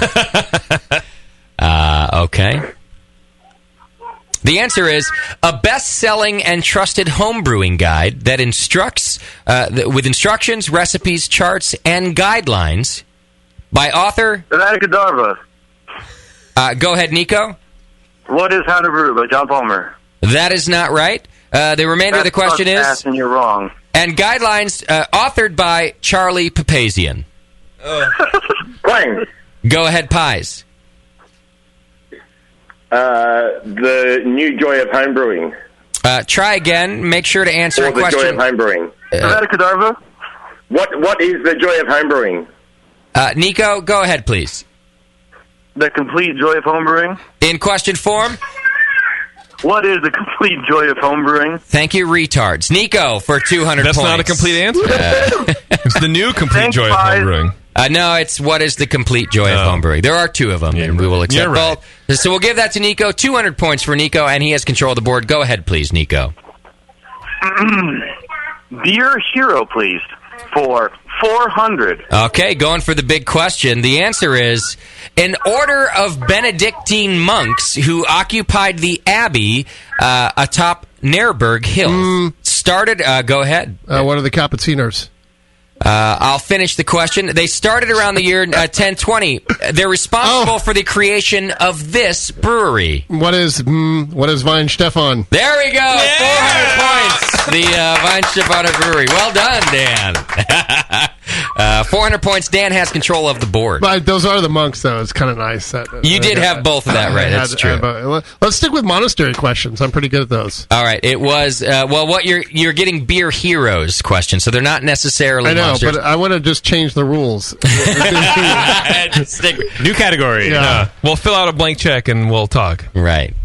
I thought he did. You want to stay with the same Beer Heroes category? Oh, I got to choose now, huh? Yeah, you're in control of the board. Yeah, why not? Let's try Beer Heroes for 300. Beer Heroes for 300, Justin. The answer is also known as the Citizens Brewery and founded in 1839. This brewery eventually became the Pilsner Urquell Brewery, where the Pilsner style originated. Go ahead, Dan. You just said what is the Pilsner Urquell Brewery? What do you want to know? Now, what's the question? It was also known as the Citizens Brewery, founded in 1839. It eventually became the Pilsner Urquell Brewery. What was it before? What is the Burger Brewery? I was totally going to say all that. What, Nico? I was going to say all that. Anybody else want to buzz in? That is not the answer, Dan. Oh, it isn't? No. Anyone? Anyone? If our sources are correct, the answer is... go ahead. No, I said Oh. If the answer is correct, it is, what is the municipal brew house? Did you say that in German? Is that how it translates? I didn't at all. Yeah. Apparently it was the municipal brew house. I said the It Citizens sounds very Brew American. House. I just translated Citizens Brewery. Oh, I see. In Yeah. German. It does sound weird that it would be called the municipal brew house. It's very collective. It's very German, though. But like German, 30s, 40s. All right, we'll accept it. I have a chat question. You have a quaction? A quack-cheston. Yeah. Spider Yeah, Wrangler Cheston. is wondering. They've never had to answer in question form before, so he's wondering: are you Moscowing a perfectly good game? Tell Spider Wrangler to suck it. Yeah, if by Moscowing you mean playing it correctly, then yes. If by Moscowing I mean totally Jewing it up. Dan, you Never are seen still Jeopardy? in control of the board. I am? Okay, let's try Beer Heroes for 300. You just did that. How about 200? 200. Okay. The answer is he was the first to apply refrigeration to brewing in 1876, 5 years after inventing it, 1 year before the patent. He also developed a transport system for beer via rail. The first to apply refrigeration to brewing in 1876. No, we just lost one of our contestants. I feel. Who is Captain Refrigeration? First to have modern... Godorva. Nico Brew, go ahead, please. Nico. Who is Jamil Zainashev? That is not correct. It's in the 1800s. Pies, did we lose you? I thought so. He's only halfway across the world. I could play for Pies. Pies will call back, I assume. I'll play for Pies. Oh no, Pies will Or call JP back. will. Yeah. Don't worry. I'll play for Pies until he calls back. Can we No get guess. a hint? Is it European or European? European. No, you are. And I'll tell you, there's a Von. And he invented the compressor. He invented. He was the first to apply refrigeration to brewing in 1876. There's a Von in the middle. Gary Von Refrigeration. Heinrich von Compressor. Von Glycolstein. Von Eisblock. Let's go von Taxis. Glycolstein. The answer is, who is Carl von Lind? That's what I meant. Lind compressors. We should have known. Yeah, I Carl thought von that Lind. he made those little candy things. We stepped it up this year, Dan. You are still in control of the board, and would you like to clear out the category? Beer Might Heroes? as well. What? Yeah. Beer Heroes for 100. The answer is 33 years after Pasteur's work on fermentation, Emil Christian Hansen developed this. Go ahead, Dan. What is Saccharomyces Carlsbergensis from the Danish brewery Carlsberg? Yeah, I think it's right. Yeah, you're close. The method was a single-cell yeast propagation in the Carlsberg Brewery laboratory. We'll give it to Dan That's for not 100 close at all. points. Yeah, that's a result of the process. Is he a sponsor? Yeah, sort of. Every now and then. Yeah. 100 points to Dan. We need to make JP This game's going awful. When it goes to the JP. judge, JP's the judge. Right. I got Pies back online too. Damn it. Hey, Pies. All right, that's another 100 points for Dan. And Dan, you've got control of the board still. What did I miss out on? Hang on. Not much. Don't worry about it. I'll tell you what, not much at all. Nothing you would have known. Dan has You 500 know a lot points. about Danish microbiologists. Right. Anyway, let's go with German beer styles. For Yeah, 100. Carl something. Yeah, well, He's close. Yeah. All right, German late. beer styles for 100 points. The answer is, who is dying over there? Ambient noises return. You know what? It's just a kid. She's in the background. It's fine. Don't worry about it. It's not Just ignore it. Sounds like a Trebs and Nirod album. All right, 100 points. The answer is, by law, at least 50% of the grist must be malted wheat. Play. I think heard that was Pies, Pies. yeah. Yeah, go ahead, Pies. What is Hefeweizen? No. No. What? At least 50% of the grist must be malted in this traditional ale. Dan? Well, 50%. The Reinheitsgebot says that Hefeweizen has to be. What is a Bavarian style Hefeweizen according to the German purity law of Reinheitsgebot? Well, this is one for the judges. Because the answer... Pi has got it right. It's He did. Hefeweizen. The German purity law says it's got to be at least 50% malted wheat. We have the answer as Weizbier. Can you please not be That's what a Weissbier is. It's the same German Yeah, one. Hefeweizen, Weissbier, it's all the same. So if you were a judge, we'd give it straight to Pies. Absolutely. Pies for 100 points, please. And Pies, you're in control of the board. Yeah. Yeah, come on, Fatty. Okay. I read good for 300. All right. That's still there. Wow, he runs a kid torture daycare, apparently. Get on the rack, you shrimp. I think I have I read good for 100 and 400 is what I think I have. No, you did 300 and 400 already. 100 and 200. That's 300. I think I said 100 and 400. I said 300. I have 400. That's what we're going for. In non-technical Hang on, what did I language... miss out on? How long was I gone? 8 days. We only did the read good one twice. Right. We did 100 and 200. We haven't done 300. This is our Christmas show, Pies. All right, so for 300, here we go then. Author of Brewing Up a Business, he turned his homebrewing hobby into one of America's most popular... Nico. Yeah. That would be Mr. Sam Calagione. In question form, in question form, please. Who the fuck is Sam Calagione? Thank you. That's 300 points for Nico, and you That's now what have, I say every day of the week. and you now have control of the board. Who the fuck? Yeah. Anyone who's friends with Ricky Lake is friends with me, I'll tell you that. Kids who want to read good and learn other stuff good too for 400. Is that I read good? Yeah, that's I read good. He's watched Zoolander too many times. In non-technical language, Clearly so have I. author Lee Jansen wrote this book to tell the real story of what's going on in your bucket, carboy, and bottle. The real story. I don't know who any of these people are. This is not fair. I am not a home brewer. I feel discriminated Well, we gave you against. the everything else is German. Where's this stuff in Dutch, French, and German? You know, the books. In the stuff that matters. The Dutch works. Wait, in my defense, they don't homebrew. I did instruct the question asking to include some German brewing books. They just didn't arrive that way. However, it does give our listeners a chance to compete against the Dan. No, they're kicking my ass. Is Scott, what's have going you, on. have you ever been told you fucked up in a nicer way? Is there a nicer way? Yeah, you just did it. Tell him in the German way. Author Lee Jansen, I think we had... to Scott. Yeah. Pies. This is the temperature. Go ahead, Pies. I don't know. What is the basics of homebrewing? Ooh, he's pretty close. I'll give it to Homebrewing basics. What is homebrewing basics? No, you're just getting farther away now. I was going to give it to you, but now There's no you're just E in now I basic. don't want to give it to you because you don't what even is know homebrewing for everyone? Avada Kedavra. Go ahead, Nico. Nico, shut up. Fuck you, JP. With your stupid fucking ringing. I love his ringing. Yeah, I'm 8 years old. That's what you might as well say. Pack, bitch. Brewing for Dummies. That's not correct. Well, I'll tell you what. Pies was closest. We'll give it to him. It was Brew Chem 101, The Basics of Homebrewing Chemistry by Lee Jansen. 400 points for Pies. He's Danish, it sounds like, right? Lee Jansen? That's a pretty Dane name, right? And that closes out the category, giving Pies control of the board. Can I ask who's in the lead? Can we get a lead question? Ask Moscow. Yeah, Moscow, we're at... oh, no, wait. Should I screw it up? I don't know, man. Try it. You should not screw it up. Yellow is in third Pies, with 9. Pies has 600 to Nico and Dan's 500. Okay. Oh, it's a close race. Nice. We got a horse race, don't we? All right, Pies. Can you just tell me what's off the board? Because I was offline for about 3 questions, so I mean I'm already behind the 8 ball. You were offline for one question. We still have German beer styles for 200, 300, 3 and 4. Yes. For 2, 3, and 4. Yeah. Yeah. Yeah. Yep. And beer rules and random bullshit. For 100, 200, 300, and 400. No one has chosen that category yet. And that's it. And beer heroes. Closed out.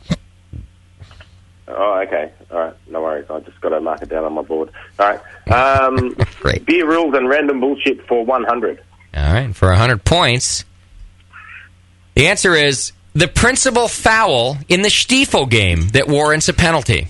Go ahead, Dan. Splashing. That is correct. Spilling or splashing is the principal foul. That's 100 points to the Dan. And Dan, you have control of the board. Oh, we'll do that same kind of beer rules and random bullshit for 200. For 200 points, a spot on the yeast cell wall from whence a daughter cell had bud. Clang. Go ahead, Pies. Scarring. What is scarring? Good enough. What are bud scars? That's right. That's 200 points to Pies, and you have control of the board. That should have been 420 points, man. The same for 300. The answer is a filtration media, also called diatomaceous earth. Go ahead, Dan. What is Kieselguhr? That's right, Kieselguhr. Yeah. And you have control of the board. That's 300 points for the Dan. We'll go beer rules and random bullshit for 400. The answer is, besides barley and wheat, the Reinheitsgebot allows for 4 other malted cereal grains. Dan. Rye.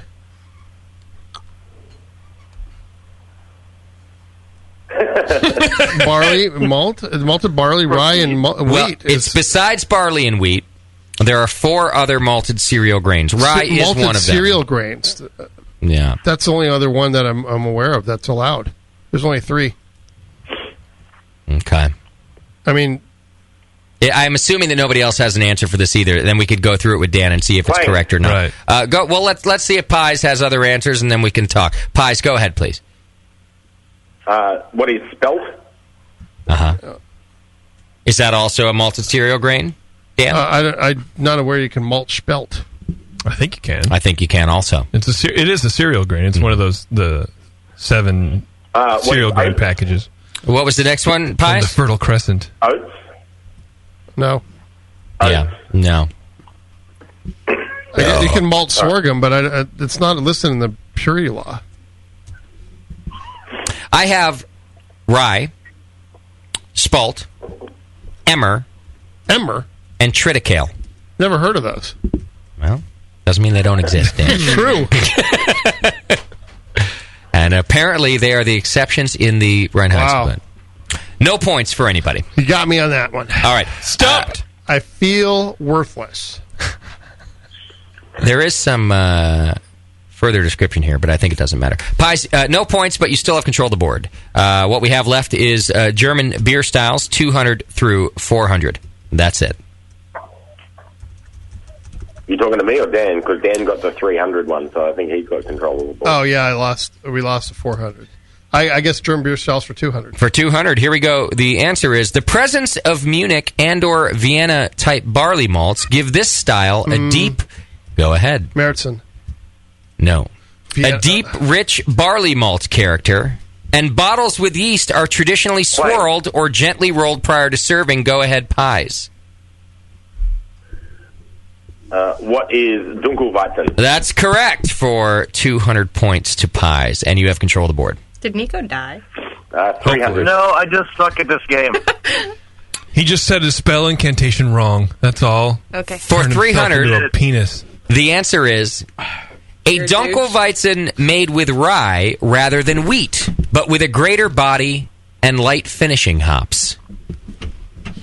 Made with rye rather than wheat. So easy! Dan? Roggenbier. That's Roggenbier for 300 points. Well done, Dan. You have control of the board, although there's only I have one. to say, because the chat room's freaking out. Dan, can you please say that in a question form? What is Roggenbier? Thank you. And in a German accent. Was ist Roggenbier? Right. But the other guys had to do it. What they don't realize is I didn't take the question away from the other guys. Right. I just kept coaxing them into doing it the right way. Well. But it's not fair! It's not fair! All right, last question for 400 points. Go occupy something. That'll be fair. The answer is hop bitterness and flavor are mostly cast aside with a big alcohol presence, replacing it in this style that's created by freezing off and removing... I got it. Abracadabra. It's yours. No, it's yours. It's yours, you guys. Dan got it first. But we're going to share this one. Well, don't forget, Dan, you are playing for a contestant. So if That's you true. bust in first, whoever you're playing for, you got it. Theo Brew, however, deserves your points. Yeah, well, what beer the beer that has been spoken about on this program in the first section for about 40 minutes is what? Listen, I got to stick. I got to protect our contestants. Yeah, Dan was playing for Theo Brew. Yep. Dan, would you like to answer the question? You buzzed in first. Well, Pie's got it. It's Eisbach, but I mean, would you please answer it in question form? What is Eisbach? All right, so 400 points to Dan and Theo. But it's not fair. But I think we have everybody's a winner in this case. I will give the guy I was playing with the prize package as well as whoever. If I wasn't going to win, right? Had I already maxed it, or was I don't know. What is our final tally? By the way, we still have Final Jeopardy. Oh, I forgot.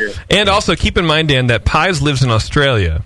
And we can't afford post to Australia, so regardless, Nico would be the runner-up, regardless of what happens. I have containers going to Australia. I'll figure a way to get it there. By the way, every contestant, every time we've done this, has always gotten a prize pack from Dan. That's so true. we're not doing anything abnormal here. No. They always get a prize pack. What is our tally at this time, Moscow? Dan's at 1,600, Pies is at 1,000, Nico's at 500. Oh, by the way... Good job, Nico. That would have been 12. Thanks, JP. He would have had 14, I would have had 12. That's correct. Justin, everything we do here is abnormal. Yeah. It's just like the Special Olympics, so everybody wins. Right. Everybody's a winner. And everyone looks real funny doing it. And happy. So is anybody not eligible for Final Jeopardy? Was there a point spread so large that... Yeah, Nico's out? Yeah. Atlantic Darva. All right, Nico. Good job, buddy. Yeah, coming from a guy who wears a dress to a beer fest. If Dan and I get it wrong and Nico bets $1, then he wins. All right, well, I just hung up on him, so we'll assume that that's what he's going to do. Nico has to crease his pleats in his skirt, so don't worry about it. All right, Dan, please prepare to write down your answer. You have a pen right here. And Pies, you'll have to do the same thing. Of course, you'll be wagering points. I'll just go first, and then Dan can show his answer. Yeah, you'll be wagering points based on the Final Jeopardy status. How many points does Dan have? 1,600. How many points does Pies have? I feel bad about that. Okay. I just don't feel good about myself. Why? You buzzed in first and you were right. Just help me out. Well, we should have had the... Can you help me finish this goddamn game? I saw the movie Quiz Show where the guy had the answers ahead of time and everything. And, that's what I was expecting. But what if we just ask you questions ask questions that we already know you know the answers to? Well, I kind of feel like that. How can you do now? First of all, you started out by bitching about a category where you didn't know any of the guys. That's right. Okay. And now you're bitching. No, you're right. You're right. In that context, can I do something right? You did. You knew all these guys knew the answers to the books, and you're right. Okay. So they had every chance to dominate a full category. Final question. This Bay Area-based brewery specializing in German styles. Yeah. This South Bay brewery. Who is Thirsty Bear? Could you answer it in no fruit cup for you. All right. I'm going to say the question. Please do. And then we'll ask Pies how much he wagers. That is the game. Yep. This whole deal. Oh, so we get the question and then we win. I got to hear it from you two now, JP. I'm just I got to hear it from everybody. All I'm trying to do right now is stay relevant and make jokes. Justin, Leanne, you want to chime in here and talk about how the show's going by any chance? How's that sign shop? Thank you. By the way, the chat thinks Leanne's great for hanging out and laughing and hanging with us. Great. Yeah. Hey, Doc, you want to shit on my decoction practices for a second? No, hey, Doc, shit on my decock. Nate, anything I can do to help you? This game is going great. I just got to say. Thank you. Hey, let him wager first, and then ask him the question. I would ask the question after they wagered. That's what I would do. That's what I'd say. Yeah, you got to wager first. I'm on. Okay. How about we wager first? Here's how it's going to go. I'm going to ask the question. And they're going to tell me your wager. And then you're going to answer it. No. Dan, of course, will have to write down. Stubborn? You're doing it wrong. Well, Dan, of course, will have to write down his answer before he tells me his wager. All of that stuff. I do. Here it goes. The Final Jeopardy question is: this is what we call yeast's anaerobic metabolism. This is what we call yeast's anaerobic metabolism. That's the Final Jeopardy question? Yes. JP, fuck you. That should be beer random shit for 100. This is what we call yeast. By the way, you got this wrong in the testing of this question. That's a lie. Now that you want to point out the silliness of this question, you can't prove it. Moscow, did JP answer this question correctly in the testing of this game? Scott, no. He did not. Yes, that's the right answer. He did not. You're a dick. You're a dick hole. All right. Can you repeat the question one more time? I completely was. This is what we call yeast's anaerobic metabolism. He was actually drawing a girl with breasts. That's what he's doing. He's not even answering the question. Have you written down your answer, Dan? Yes, I have. Okay. Pies, without telling me, do you have your answer? It doesn't really matter. You've asked the guy who went to Von Steffen school. I'm just going to turn him off, let him finish, and then I will come back to the original question. Yeah. Hey, Pies, have you written down your answer? Yeah. I think he has. I haven't written it down, but if I say it first, it doesn't. So Pies has his answer. Pies, how much have you wagered on this? 1,000. Okay. $1,000 to Pies. Dan, how much are you wagering on your answer? I put all 1,600 all out there. All 1,600. All right. Someone's real confident, George. All right, Pies, for 1,000, what is your answer?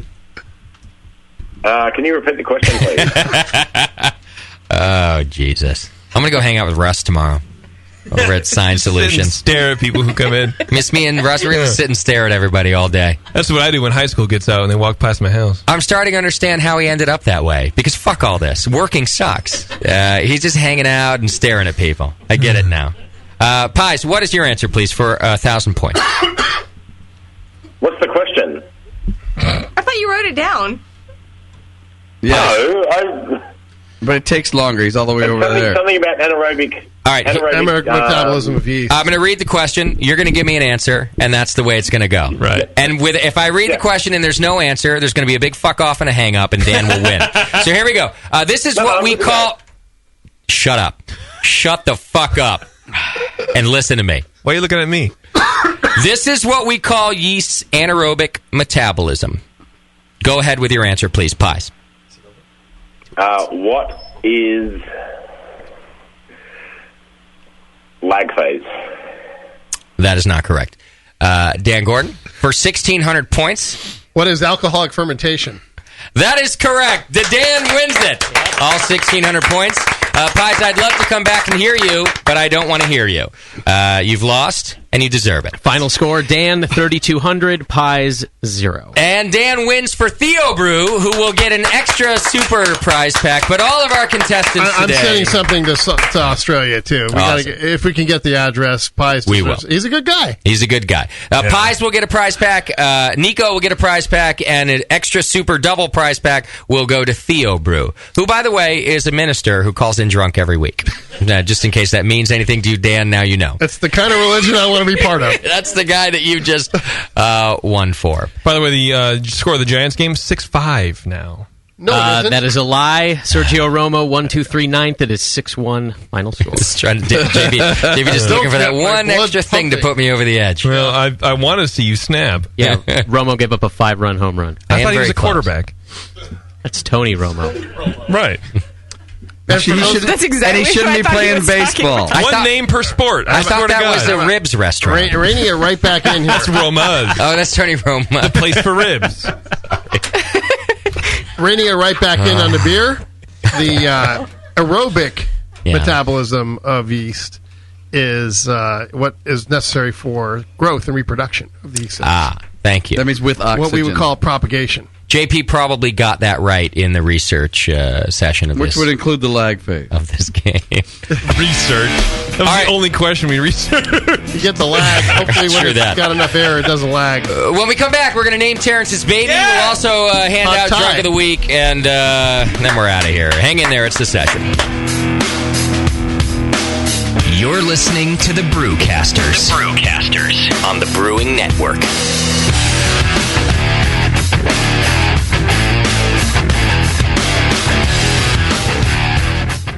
All right, BN Army, it's trivia time. What's the only homebrew shop with over 1,000 recipe kits, $4.99 shipping on orders over $100, and is also home of the Wolf Shirt? The one and only answer is Austin Homebrew Supply. For over 20 years, they've specialized in creating recipes such as the best-selling Texas Blonde Ale, Apocalypso, Hop Bomb 2.0, and Double Chocolate Stout. And they just recently unveiled their small grain kits that produce 1 gallon of beer. Visit Austin AustinHomebrew.com to browse their extensive catalog of equipment and ingredients. They also have mini clone recipes of your favorite commercial beers. They're the exclusive retailer of BrewVent yeast fuel as well, Yeast Nutrient, and the all-new Bodybuilder. Follow Austin Homebrew Supply on Google Plus to participate in video hangouts on popular brewing topics. So visit AustinHomebrew.com today and make sure you sign up for their weekly email with news and specials. Austin Homebrew Supply, AustinHomebrew.com. When I order a beer, I want my server to know more about it than I do. I want someone who enjoys good beer and loves helping others enjoy it too. I want someone who knows how to pour a perfect pint for any beer style. I want a Cicerone. The Cicerone certification program is creating the type of people who help you enjoy great beer. Home brewers and craft beer lovers know beer is more flavorful and complex than ever, and it takes some serious knowledge to store and serve beer right. Cicerones know beer. There are 3 levels in the Cicerone program: Certified Beer Server, Certified Cicerone, and Master Cicerone. Cicerones are truly the sommeliers of beer. The best beer locations have a certified Cicerone on staff. Relaxed and unpretentious, Cicerones are tested on storing and serving beer, beer styles, flavor and tasting, the brewing process and ingredients, and pairing food with beer. Learn more about your next beer guide at cicerone.org. Certified Cicerone, because it takes top talent to present a perfect pint. When Michael Fairbrother started moonlighting, he had no idea how quickly his dream was going to grow. Having homebrewed for 15 years, Michael decided to go pro, but not with beer. While attending his homebrew club meetings, he saw ladies knocking their men out of the way to try his mead. Moonlight Meadery is now 2 years old and can produce 200,000 bottles a year. It's the first New Hampshire winery to ever distribute to California and Australia.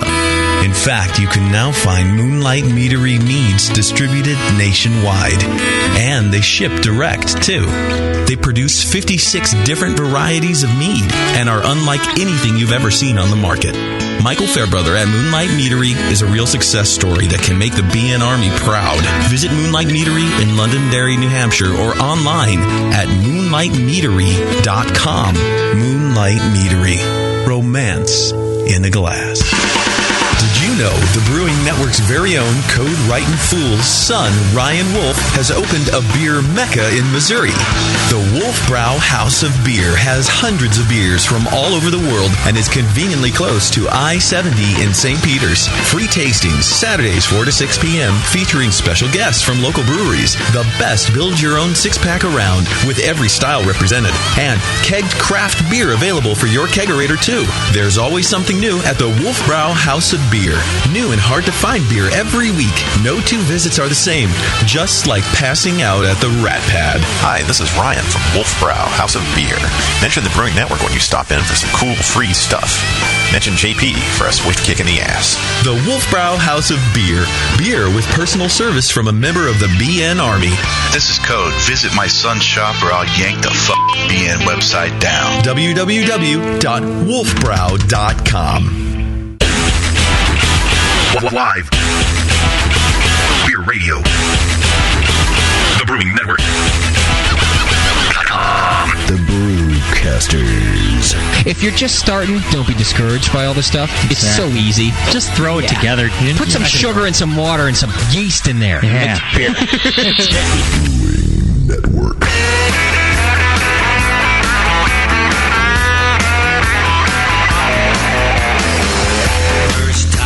Saw you, well, you were leaving at a Robert's bar. There was something about the way you carried your drink out to your car. Now I think I understand the little things that make you tick. 'Cause I got behind you in the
are back. 888-401 beer. Whatever.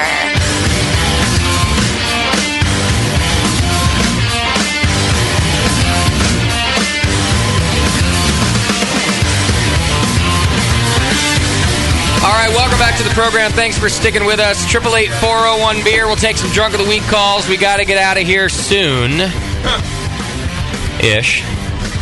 888-401 beer. If you want to call in for drunk of the week, we'll give away some more. We'll give away, of course, our drunk of the week medal, and we've got some more Gordon Beer stuff to give away too. But first, we'd like to let you know a little bit about Adam and Eve, one of our wonderful sponsors, and they've been taking care of us for a long time, and for that matter, they've been taking care of you for a long time. Dan, would you like to read the copy for us this week? Sure, I'd love That's to. not even the real one. Go ahead. That's the one we're supposed to read. I am in the voiceover union. Yeah, perfect. For a limited time only, AdamandEve.com will let you pick 3 free adult DVDs with your order. Yeah. Go to AdamandEve.com and order almost any one item at 50% off. Choose a new adult toy, lube, or almost anything from over 18,000 adult products. Right. Then at checkout, enter offer code BNARMY, and you'll get to choose 3 free adult DVDs. That's right. You get to choose your own DVDs, plus receive a free mystery gift and a free shipping on your entire order. Choose from genres. Here's where I start to lose it. Go ahead, please. Such as anal. Yeah. Amateur, Yeah. Asian, big breast, Yeah. big butts, Yeah. bisexual, Yes. chunky, yes, co-eds, yes, fetish, gay, interactive POV. Right. No, not gay. I don't know Yeah, what you what's an interactive POV. I don't know what that is. Well, Lesbian. that's when let me hang on, pause for a It's second. something for your iPad. That's when the camera angle is such that you don't see the dude, you just see the broad. That's a POV. As if it's you. Point of view. Doing the... Carry on. I had don't no know anything idea. about that. I'm learning a lot tonight. And now, you can also shop on your mobile phone at AdamandEve.com. Right. They got a mobile application. A mobile... Well, just, in your mobile browser. Can I download it right now? My wife will get a kick out of it because I think we're a little low on our toys and lube. And lube. Yeah. We've worn the silicone out. Well, we do have 17,000 of the 18,000 adult products. And they're all available at AdamandEve.com. Yes. There At you go. 50% off. That's right. Check it out. BNARMY is the coupon code. Go right now. Now, where did this connection come from as a featured sponsor? What the funny thing is, they contacted us. Yeah, they did. And said, we've been looking out at We want to get edgy. So we went to the Brewing Network.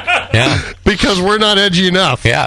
And apparently they've had huge success because they've stuck with us for a couple of years now, maybe 3 even. Wow. We've had probably nominal success. I think Gordon Beer should look into some Adam and Eve cross promotions too. Yeah, I think so too. Well, you are going to have that new bottle made. Yeah.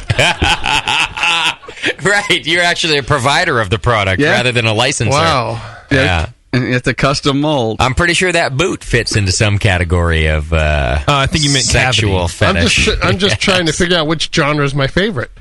Let me pick. My thought was just to take all the commas out, and then I want big-breasted, bisexual, amateur, co-ed Asians. Right, that's what I'm saying. That's what I'm looking for. They should have that where you can mix and match, and then they create the perfect DVD They for you. should have an algorithm to focus down. You can pick several categories, and there's 1 or 2 that would probably fit that. Well, actually, if you just put them all into the search box, the best part. I like how comes big out butts that and way. chunky are delineated, though. Yeah, they're different. Yeah.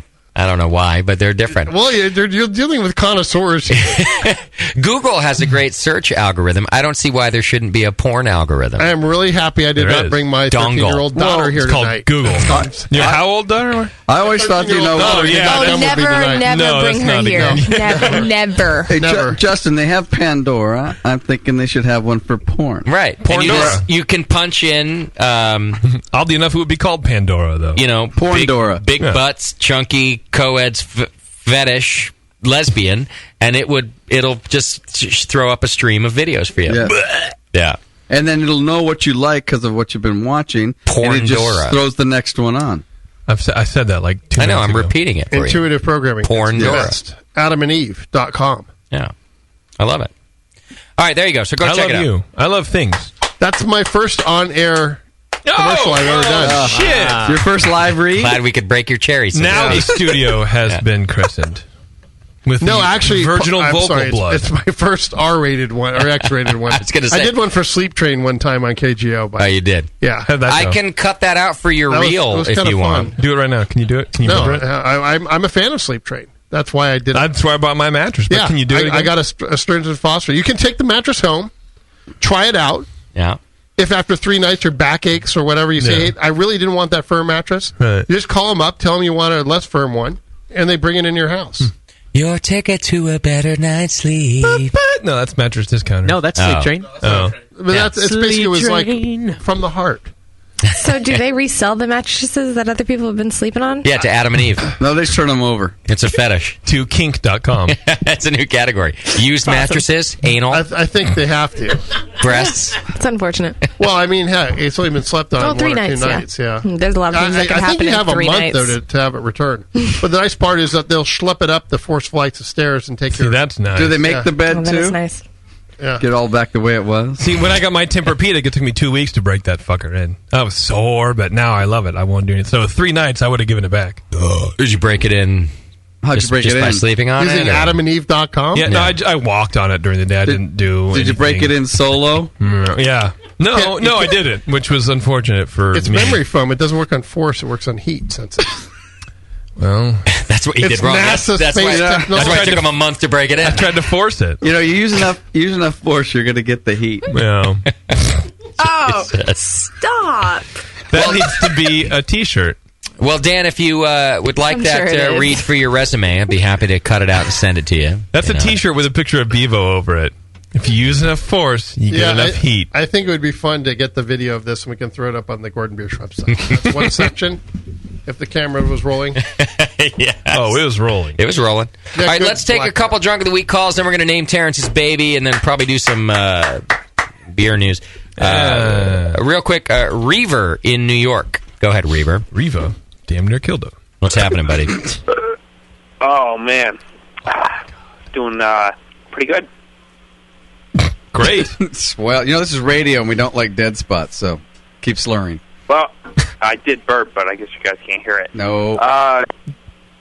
Don't worry, Reaver. It's a very edgy crowd tonight. They're dicks to each other. They're going to be dicks to you. Hey, fuck you for saying that. Just don't take it personally, Reaver. What have you had to drink tonight? There you go. What have you had to drink? 7 pints of fresh hop beer from a couple of months ago. So it's not quite fresh hot beer anymore. Or you drank it 7 months ago. 7 pints of fresh hot beer that's a year old. Several months ago. Well, the hops were fresh a month ago. That's not still hop. That's good. So would you say it's semi-fresh hop beer? Pretty much. What percent alcohol do you think that beer is? About 6. So 6 times 7 is? Jesus. Just laughter everywhere. All right, and how would your friends know that you're drunk right now? Well, I'm sitting in my basement calling the Brewing Network for Drunk of the Week. It's a good call. At 11 o'clock at night. Yeah. All right, brother, you're in the running for Drunk of the Week. Let's go over to Britchards. I want to know which body he was sitting on. From Michigan. Britchards, what's up, man?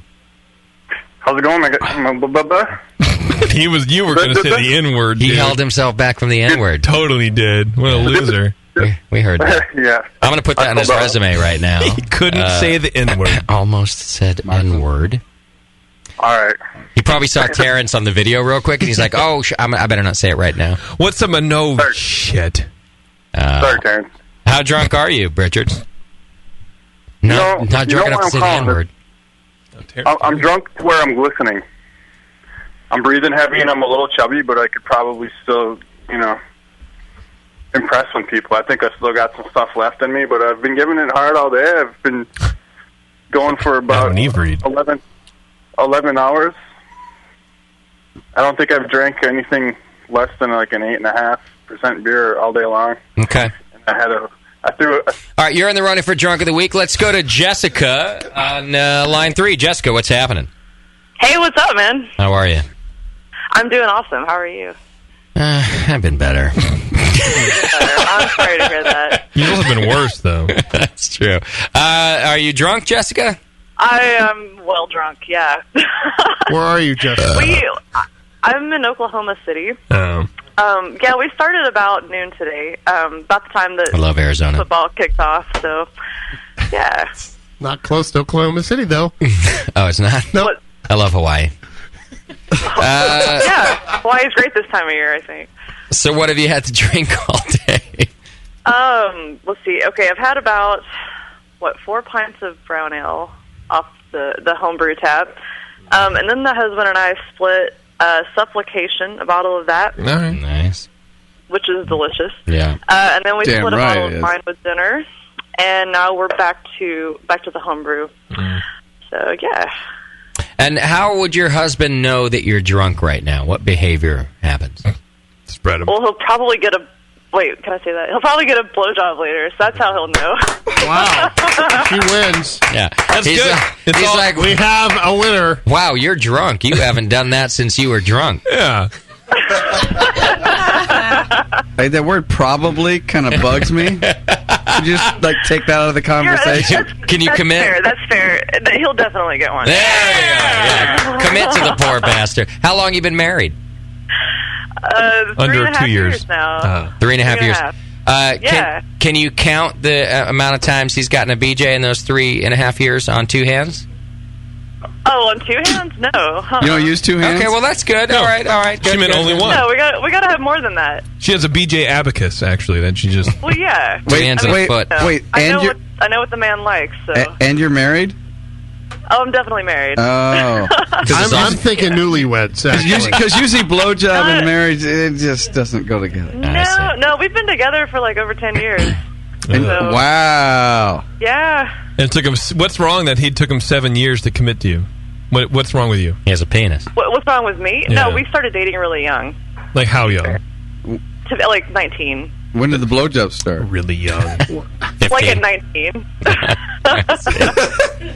Excellent. All right. Well, we might as well ask you, do you have a name for Terrence's baby? Good question. Yeah. Is it a boy or a girl? Boy. It's a boy. Let's go for a unisex name. He only makes boys. Marshall.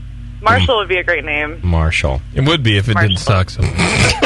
No, come on. What's wrong with Marshall? Do you What's wrong with Marshall? Because it's like I'm getting arrested in Marshall, and my name's Marshall too. Jessica, do you have kids? Do I have tits? Yeah. Kids, What do I- sweetheart. Oh, no, no kids. kids. Kids. No, No, actually, no I had kids. breast cancer. I have Oh, no God. kids, so I still That have would've- tits, yeah. Yeah. No kids. I see. Bevo's the opposite. If I She had didn't. kids, I would be a terrible mother. Most are. JP's therapy. Oh, Jesus shut Christ. up. That's not true. Oh, God, most are. Yeah. All right, Jessica. Well, your frankness, I'm going to put in the running for Drunk of the Week, too. Frankness Well, would be a thank good. you. I Terrence's baby appreciate name. that. And I'm going to say hi to Tasty, by the way. I got to meet him at GABF, and it was awesome. I'm sure he remembers you.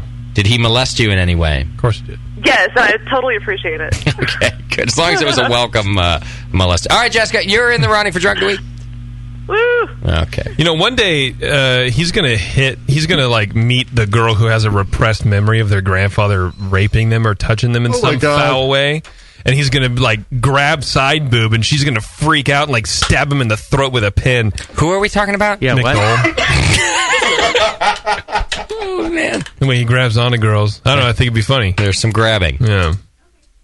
Just hit that one repressed memory girl. It's going to freak out. Grandma, no! Now I see what you mean. The first girl in college. It took me a minute. All right. Sorry. All right, we have 3 people that are running for Drunk of the Week. I wanted to segue into Theo our... Brew on line 1. He says he's not calling for Drunk of the Week, but he Then why is he wants calling? to talk about his feelings or something. One call a show. No, there's one Drunk of the Week call a show, JP. Whatever. It's true. Hey, Theo, go ahead. Get right to your feelings, please. No. I re-listened to Honesty and All Grain the other day, and I just brewed my first all grain batch, and I hit my mash temperature. Great. My sparge went okay. I actually overshot my gravity because my efficiency was too good. You guys are amazing, and I just wanted to tell you that. All right, well, thank you, Theo. I'm glad we could help. And, good luck with the preaching, too. All right. Let's do craftbeer.com beer news quickly, please. Beer news brought to you today by our wonderful friends over at craftbeer.com. Always keeping you up to date in the craft beer world. What do we have today, Moscow? Well, we got a ballsy new beer from Wincoop out in Denver. I don't know if you guys heard about this. You were just in Denver. It started as an April Fool's Day prank, and it's now a reality. They apparently have already tapped their first keg of Rocky Mountain Oyster Stout beer made with real bull testicles. They tapped it on Monday, the 8th. It's probably already gone. You can watch the original April Fool's Day video on YouTube that's spawned this whole thing. It's made with Colorado-grown base malts, roasted barley, 7 specialty malts, Syrian Golding hops, and, of course, bull nuts. I heard about that beer, and I saw some people coming back. They were all giddy about it. Everyone gets weird about balls. And, yeah, they were like junior high kids. Oh, we just went and had the balls beer. We just drink balls. We're like kind of game and not. I'm just going to say right now, I've had Rocky Mountain oysters, and they're quite delicious. I'm sure they are. It's a tasty food. Have you had Rocky Mountain oysters? Yeah, but it's just not something you necessarily have to put in beer. Well, I agree. It's also, you don't go bragging about the fact that you ate them or anything, but I ate them, and they tasted fine. Putting them in the beer it's kind of a gimmick, isn't it? I would call that an extraordinary gimmick. Because if the beer tasted like Rocky Mountain oysters, I'm not sure it would be good. I don't want to drink that flavor. Sure you do. Well, where do you Getting put, weird now. Where do you put them in? Do you dry hop them? Dry ball them? Yeah. Well, then they would be called the Reinheitsgebot nut. Right. But they probably can't be put in because of the purity law. No, they're pure. That's not probably. I'll assure you on that one. Are you sure? Yeah. It's As Justin and I know, not only that, but along with cow bile, those are two of the things that you can't put in beer. Exclusively prohibited. They say cow bile and cow nuts. Yeah. Well, bull nuts. I guess the demand off of their April Fool's joke was so popular that's why they made the beer, because people were actually asking for it. They were actually interested in it. Right. Yeah, it's in there. I say more power to them. If people are going to come buy the beer for that, that's a great idea. Wow. I did just find it interesting, the sort of giggly junior highness of the... all of a sudden, dick jokes aren't funny to us. But I just thought it was a bit strange. But anyway, good for them. Well, remember that penis beer you made me drink? The raccoon penis beer? That's what you told her it was? Don't worry. Dan! It's you a suck beer. hard, it's a kind of beer my that will come out. But, you know... All right. Score one for Dan. That was pretty good. You want to talk Essence? Yeah, that's called the Justin Steemer. No, it actually had raccoon penis in It's the it. Justin Steamer. You know, that reminds me, I was did have gross. a creepy dream about Bevo the other night. Oh, God. How'd it go? I had forgotten about it because her husband's one of my best friends, but now that you mentioned all that, Dan... You're going to mention it back. Do you guys want to hear about it? It was a sex dream with it was, except that I didn't get to consummate the dream. But basically, it was Bevo laying on a bed and face down. Oh, that's hot. And you're like, what else is cottage cheese doing here? Yeah, exactly. You sat and cut it. Oh, wait. When did my bed get so fat?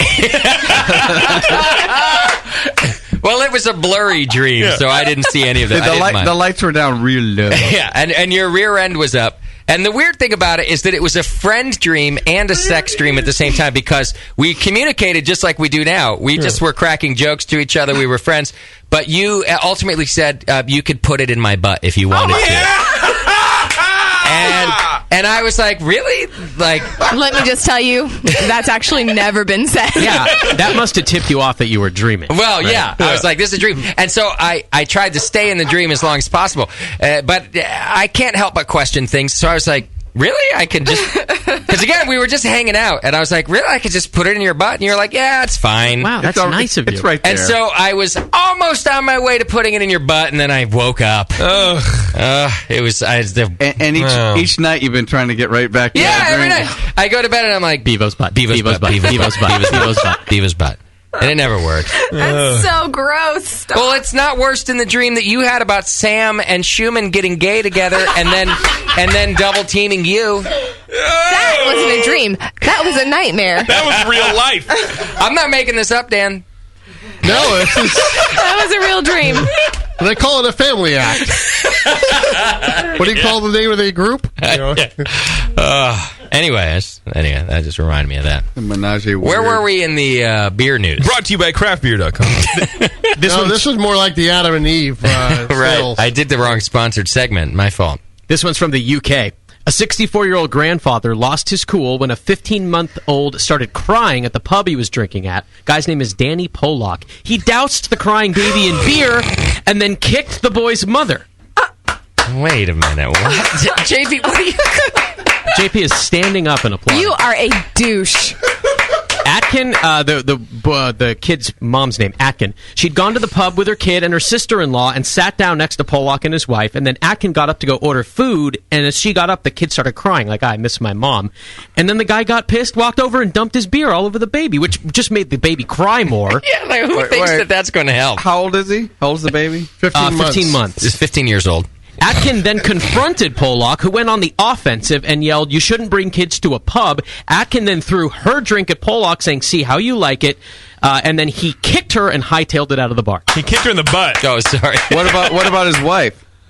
The article said nothing about her. I'm guessing she crawled under the table. Or she's in the flower that bed. story just made me get super mama bear. Like, I want to cut him. Right. Fuck that. You shouldn't bring a kid I to will a pub. cut you. I will pour a drink on your baby. And by the way, where's Mama anyway? In the bathroom doing lines or something? Because this didn't just come out of the blue. You know, it did just. She wasn't like ideal mama and walked away, and this all happened. Well, and the kid probably wasn't super quiet, and then the kid was crying for a minute that it took the mom to go to the bar and order food. You're right. No. It is the kid's fault. It's super the kid's fault, and I approve of this older gentleman, and that's how I will be exactly when I am old enough to go into pubs.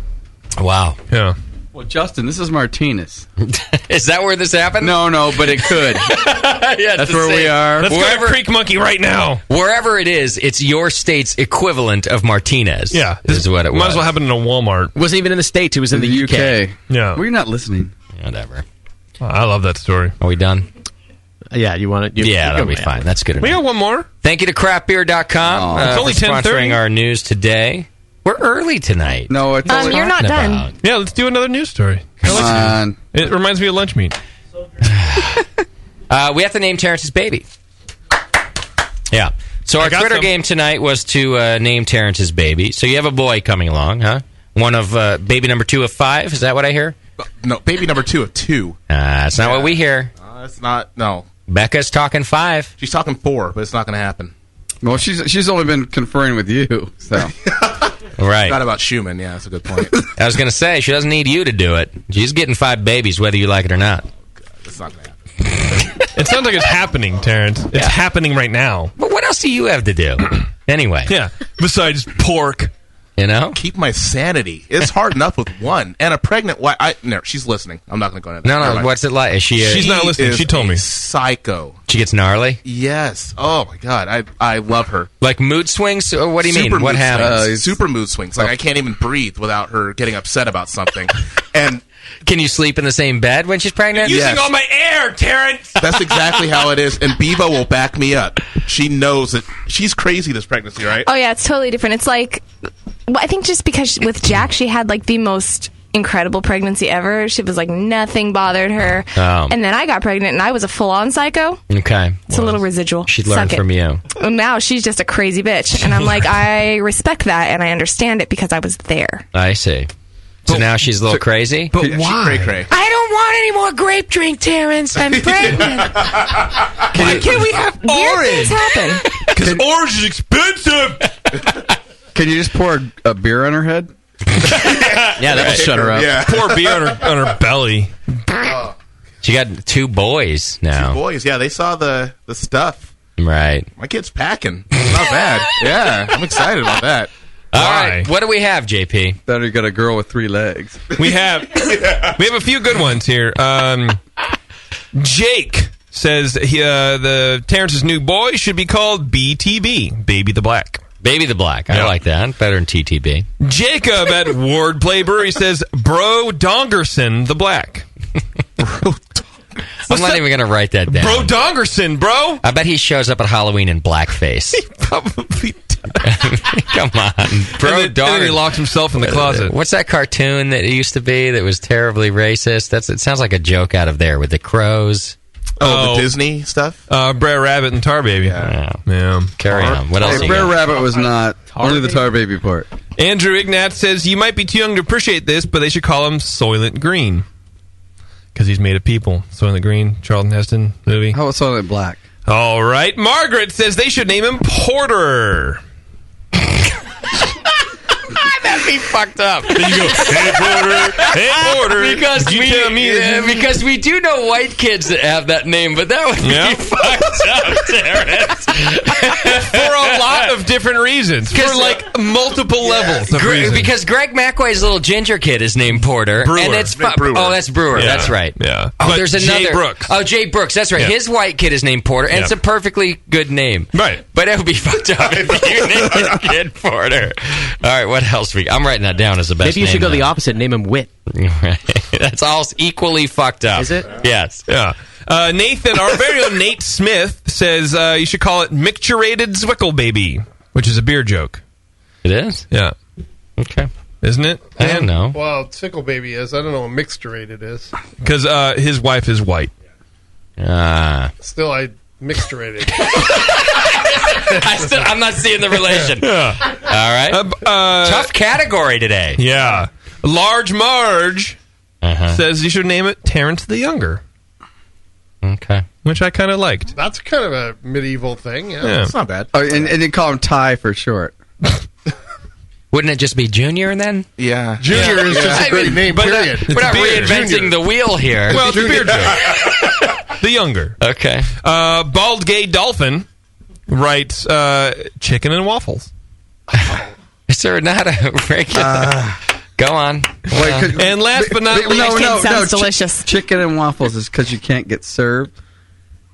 What? No, I've been there. I was the only white people there, and I never You couldn't get I served? did not get served. I don't understand. Chaos says, keeping with the Harry Potter theme, the kid needs to be called the Half-Black Prince. That's awesome. That's pretty amazing, actually. That is amazing. At least you're not a Sucked Trekkie. her microphone in. No, but Becca wants to name him Harry anyway.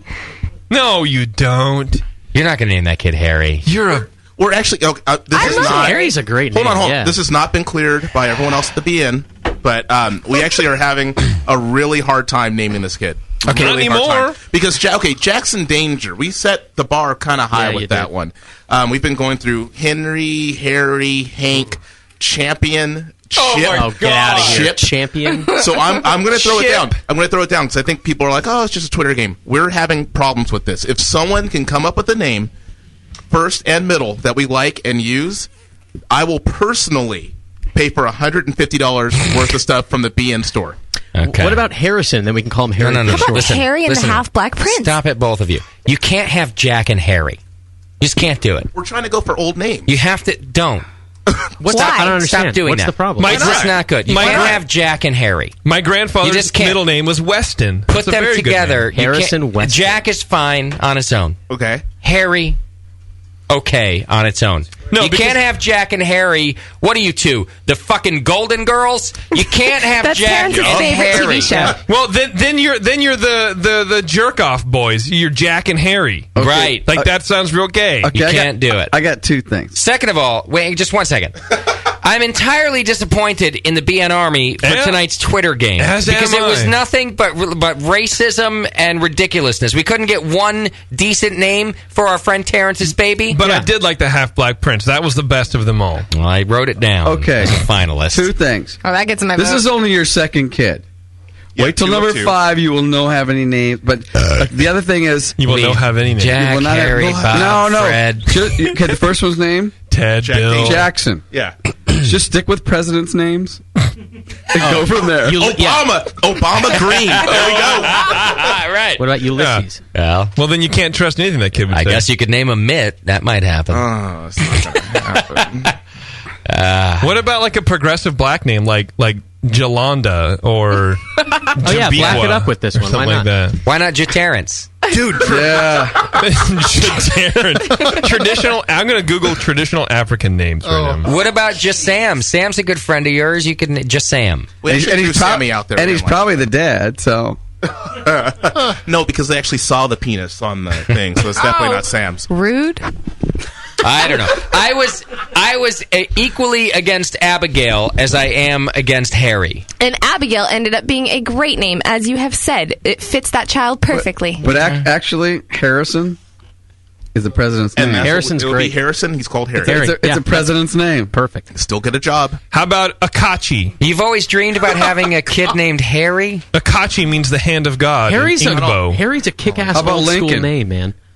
Lincoln is good as well. He helped us out. Lincoln's all right. And it's the president's name. He helped us It's out. going to be a geek. He was just pandering for votes. He wasn't helping anybody. Percy, Lincoln, those are not. You're going to end up with. I personally am Grover. Harrison Grover. I am awesome. fully It'll be a behind sax Harry player. Ninja. Or a Muppet. Bookends will be high. I didn't want to say Cleveland. I like Cleveland. I like Cleveland. How about Martinez? Chibuzi. Chibuzi means God is king in Igbo. Or Chibuki is God is strength. Didn't someone say Toby on the RuneScape? No, but I vote for it. Kunta Kinte. That might I'll work tell you too, what, I don't care what your baby's name is, I'm calling him Chibuzi. Because I think that's a fantastic name. We threw Buster out there as well. But then as soon as we said that, someone said it should be called Buster Hyman Green. Oh,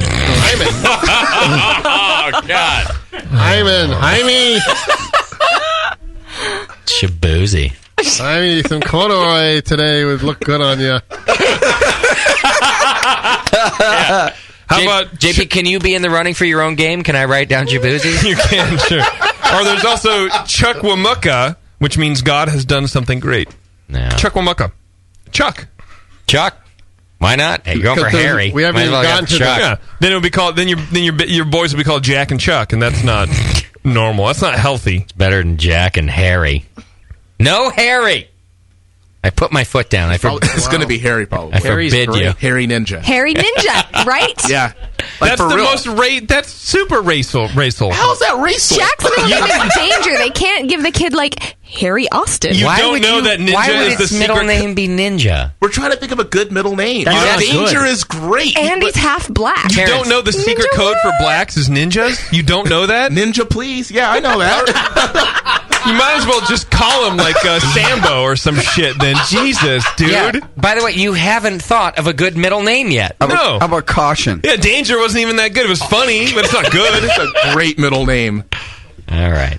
Here's our finalists for Name Terrence's Baby. Baby the Black. I did like it. Porter. Terrence the Younger. The Half Black Prince. And my personal favorite, Chibuzi. Okay. So which one is it? Well, we're going to put it out to a vote. Our guests in the studio should also vote. Raise your hand when you hear the name that you'd like to vote for. Raise your hand if it's Baby the Black. No votes. Raise your hand if it's Porter. Yeah. Oh, we got 3 votes for Porter. Sam down the studio votes for Porter. Okay, that's we'll allow. Wow, I think Porter's a winner. Raise your hand if it's Terrence the Younger. 1 vote for that. The Half Black Prince. That's 3 votes. And finally, raise your hand if it's Chibuzi. I really wanted Vasily, but votes. I'll go with the... 2 votes. Chibuzi. It could be Brown Porter. Well, I hope you will consider our winner tonight, which is Porter. Ladies and gentlemen. Yeah. Okay. Oh, middle name Harrison Porter. I think we just named Terrence's baby. Wow, he does have a look on his face like that might actually work. Oh man! All right, it does flow well, doesn't it? That's fine, but I'm calling him Chibuzi. I don't even care. All right, finally, now let's vote for our Drunk of the Week, and we should be able to wrap up. If I missed anything, Moskowitz. Yes. What? Read what I just sent you. Oh, we have to do a tribute. That's right. It's important. Let's do our Drunk of the Week real quick. First, we had Reaver, who had 7 pints of 6% beer. Then we had Britchards, who drank some things. I'm not sure. 8.5% beers, 11 hours straight. Finally, we had Jessica from Oklahoma. Blowjob girl. Blowjob girl. She had 4 something or others, a bottle of wine, a supplication. Just going to blow her husband. All right, raise your hand if Jessica is the winner of tonight's Drunk of the Week. There you go. Jessica, congratulations. Unanimous. And By the way, she had me a blowjob. I think I also met Jessica at GABF. Send and pictures. a good-looking young lady. So Good looking for GABF? She deserves Yeah, it. for GABF. No, GABF has good-looking people. Yeah, GABF has some sluts, dude. Yeah. These aren't just brewers; these are drinkers. Jessica, send us an email to justin@thebrewingnetwork.com, and we'll forward it along. I need your address, and JP will send you a Drunk of the Week prize pack. Hell yeah. Give me your shirt size, too, baby girl. For your victory today. Okay, and real quick, we need to do the, and then forgive me for having to switch gears just a little bit, but we did have a listener a long time ago. He was a young man who called in to the show, I believe beginning at age 16. I think it was 15 even. He might have been 15 also. It might have been 15. Meister of Puppets was his handle in the chat room, and he used to call in, and he had an extreme passion for beer. He always used to call in and just genuinely ask questions about beer. We made fun of him a whole bunch because we thought, wow, here's this young home brewer, and he can't even drink the beer. Apparently his parents used to encourage his passion for brewing and allow him to homebrew. And, he called in for, over a few month period of time, and he was very active in our chat room and in our forum. And I got Bub on the line, too. I know he used to interact with Bub a little bit. I'm not sure if he wants to say a few things about Meister of Puppets, too. Hey, Bub. Hey, I just wanted to call and, give a little remembrance for this guy. I got a little more information on what happened, and it seems...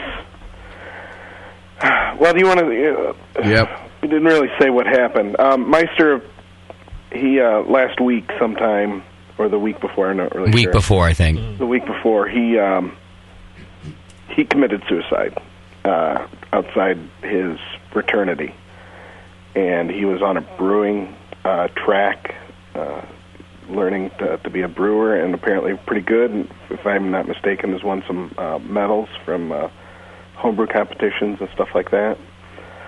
And it looks like, from all that we can gather, it might have been a medication issue. He started some new medication recently for a sleep disorder, and nobody saw any signs before any of that. I thought that the latest message from his mother was that it was a bad reaction to said medication. Yeah, that's what they're thinking. Nobody knows for sure. You can never really get that out of him. But he had just started that medication. So that might not be suicide, is what I'm getting at. Oh no! He pulled the shot trigger. himself in the face. Oh, I didn't know that. I thought he took the pill. Yeah. Oh, all right. No. Got it. Okay. No. He wanted to pull the Thank trigger. you. That's, All right. That's the sedative. Yeah. Okay. No, he did it, but where his mind was at the time is suspect, especially according to this. And everybody who was around him said he wasn't depressive at all. So right. It's a sad state of affairs. I've kind of led the BN a little bit, with you guys' help, getting some money towards his family. His family's is doing good. They don't need money for themselves, apparently. They're going to take a break, and then they're going to get with Justin and myself and whoever's involved with this, and they're going to start. She specifically mentioned the Brewing Network in his obituary. So they're going to get together and probably try and do some sort of brewing scholarship. Okay, that's awesome. I've also dropped a couple of dollars towards the suicide prevention hotline. Not that it would necessarily matter in this case, but obviously not now. It's a little bit late. But, maybe you guys, thinking about that might want to do that too. Okay. Anybody who's out there listening.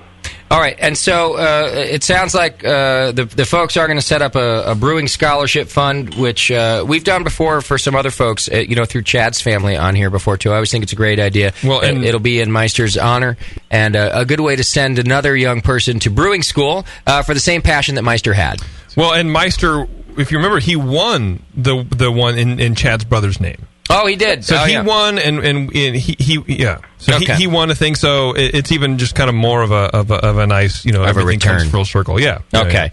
Well, I'm sorry to hear this news. We didn't know Meister very well, so I'm not going to presume to say things about a man that I didn't know well. But I know that he was well respected in our community, and I did get the impression that he was wise beyond his years, and that's what all the comments seemed to be saying. He was a very smart kid with a lot of direction, and it's very unfortunate that it ended up this way. If you listen back to some of the old shows, you'll actually hear a lot of terrible jokes and a lot of awesome phone calls from Meister. The terrible jokes, of course, are always on our part, and the nice calls are on his part. And it was nice to have him as a part of our community, and we didn't want to let this go by without mentioning that he was a part of the Brewing Network history, and we're quite sorry to see him go. And I know that a bunch of the people on the forum and in the chat, just like Bub, who were even in more direct contact with him, are even more disappointed to see this happen. So to the Meister family, we say sorry, and to Meister, we pour a little out for you, brother.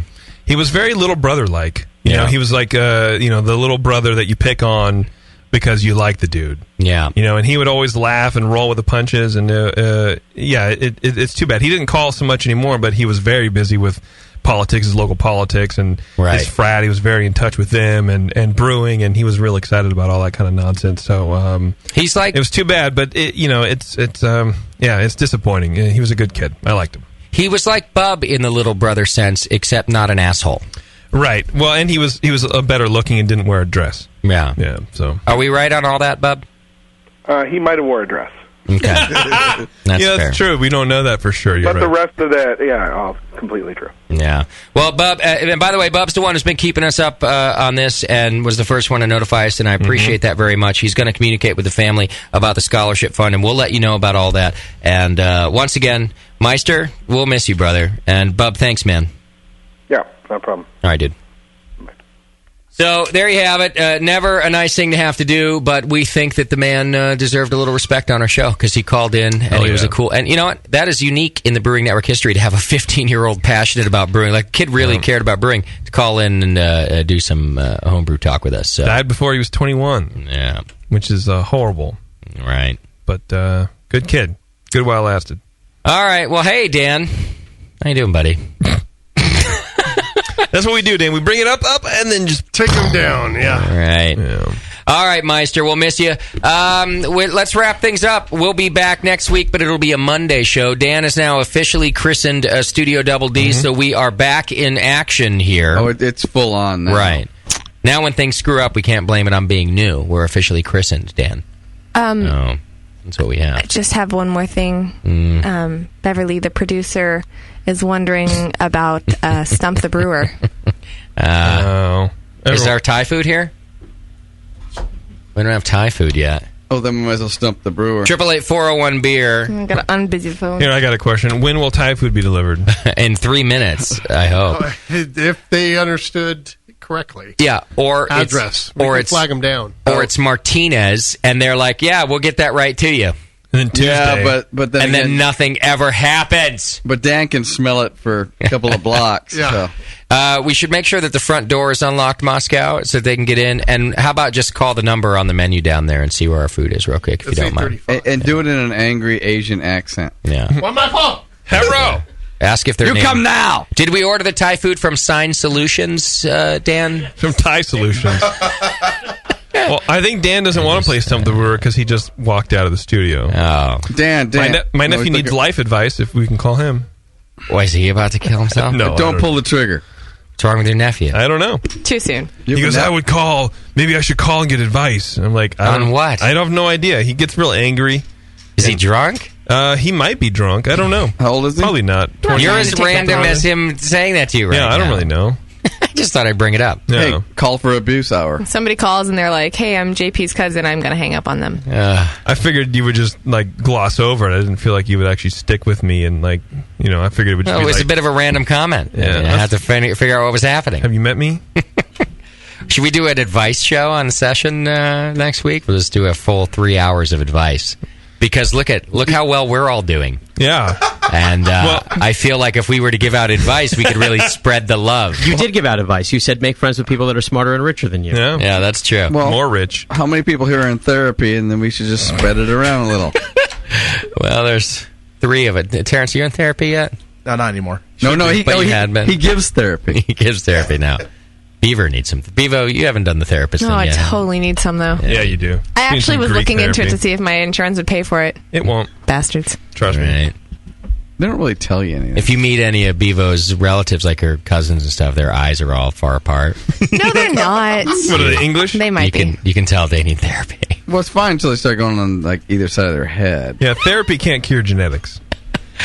Therapy can't cure inbreeding. But it might be able to if your genetics are extremely close together. Is what I'm getting at. But laws can. Right. Yeah. Stuck on a 22 in the back of the ear. All right, well, I guess we'll get out of here. All right, great. No Stump the Brewer. Hopefully our Sorry Thai about food that. will Yeah, dam's show up done. at a reasonable time. And JP, quick cousin there, quick. you got some plugs for us, Jip? Yes, I do. No. I'm ready. I like that JP, at the end of the show, it's like a new ending every time. I'm ready right now. You didn't give him the signal. Wait for it. I'm ready. They're up. I'm ready to go. It was a shocker because I was like laid back, all sprawled, spread eagle, like I do at my house. Wait for the drop. All nude, lounging on pillows. All right, it's a Monday show next week, and who's our guest? I think it's Peace Tree. Yeah, they're out of like Des Moines, Iowa. Near Des Moines? near Des Moines, boing. Des Moines. It's very hippie. Very hippie brewery. Peace Tree Brewing Company. Can we help you? You know what? How may I direct your call? I think they need to name Terrence's baby. Oh, are you calling for Occupy IPA? No, actually, we want a name for Terrence's baby. We'd like to name We're making fun of them before they're even here. It's a new low. How about for free wheat? This is free wheat. This is Peace Tree Brewing. We'd also like to put in our name in the hat for Terrence's baby. I'd like you to try our porter. It's called Nog Champa Porter. Can we call his baby Velvet Love? Before you eat this hamburger that's all organic, we need to align your chakra. Obama 2012 Occupy Peace Tree.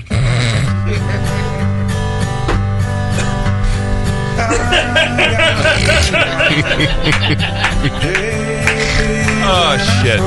Thank you to our show sponsor, More Beer. You can get absolutely everything you need to make great beer at home by going to morebeer.com. If you waste time on Twitter, check out Major Jip for an insight into an eroding psyche. Also, Scott the Jew has some art for sale. Follow him at Moscow Paints for slim to no info on the subject. For some good beer insight and homebrew info, follow Nate at Nathan Homebrew and Mike McDowell at Tasty McD. Check out the Brewing Network store for all the latest BN merch, including our 2 new BN Army hats and t-shirts. And be sure to find the Brewing Network on Facebook and Twitter. Don't scuff the Pumas, son!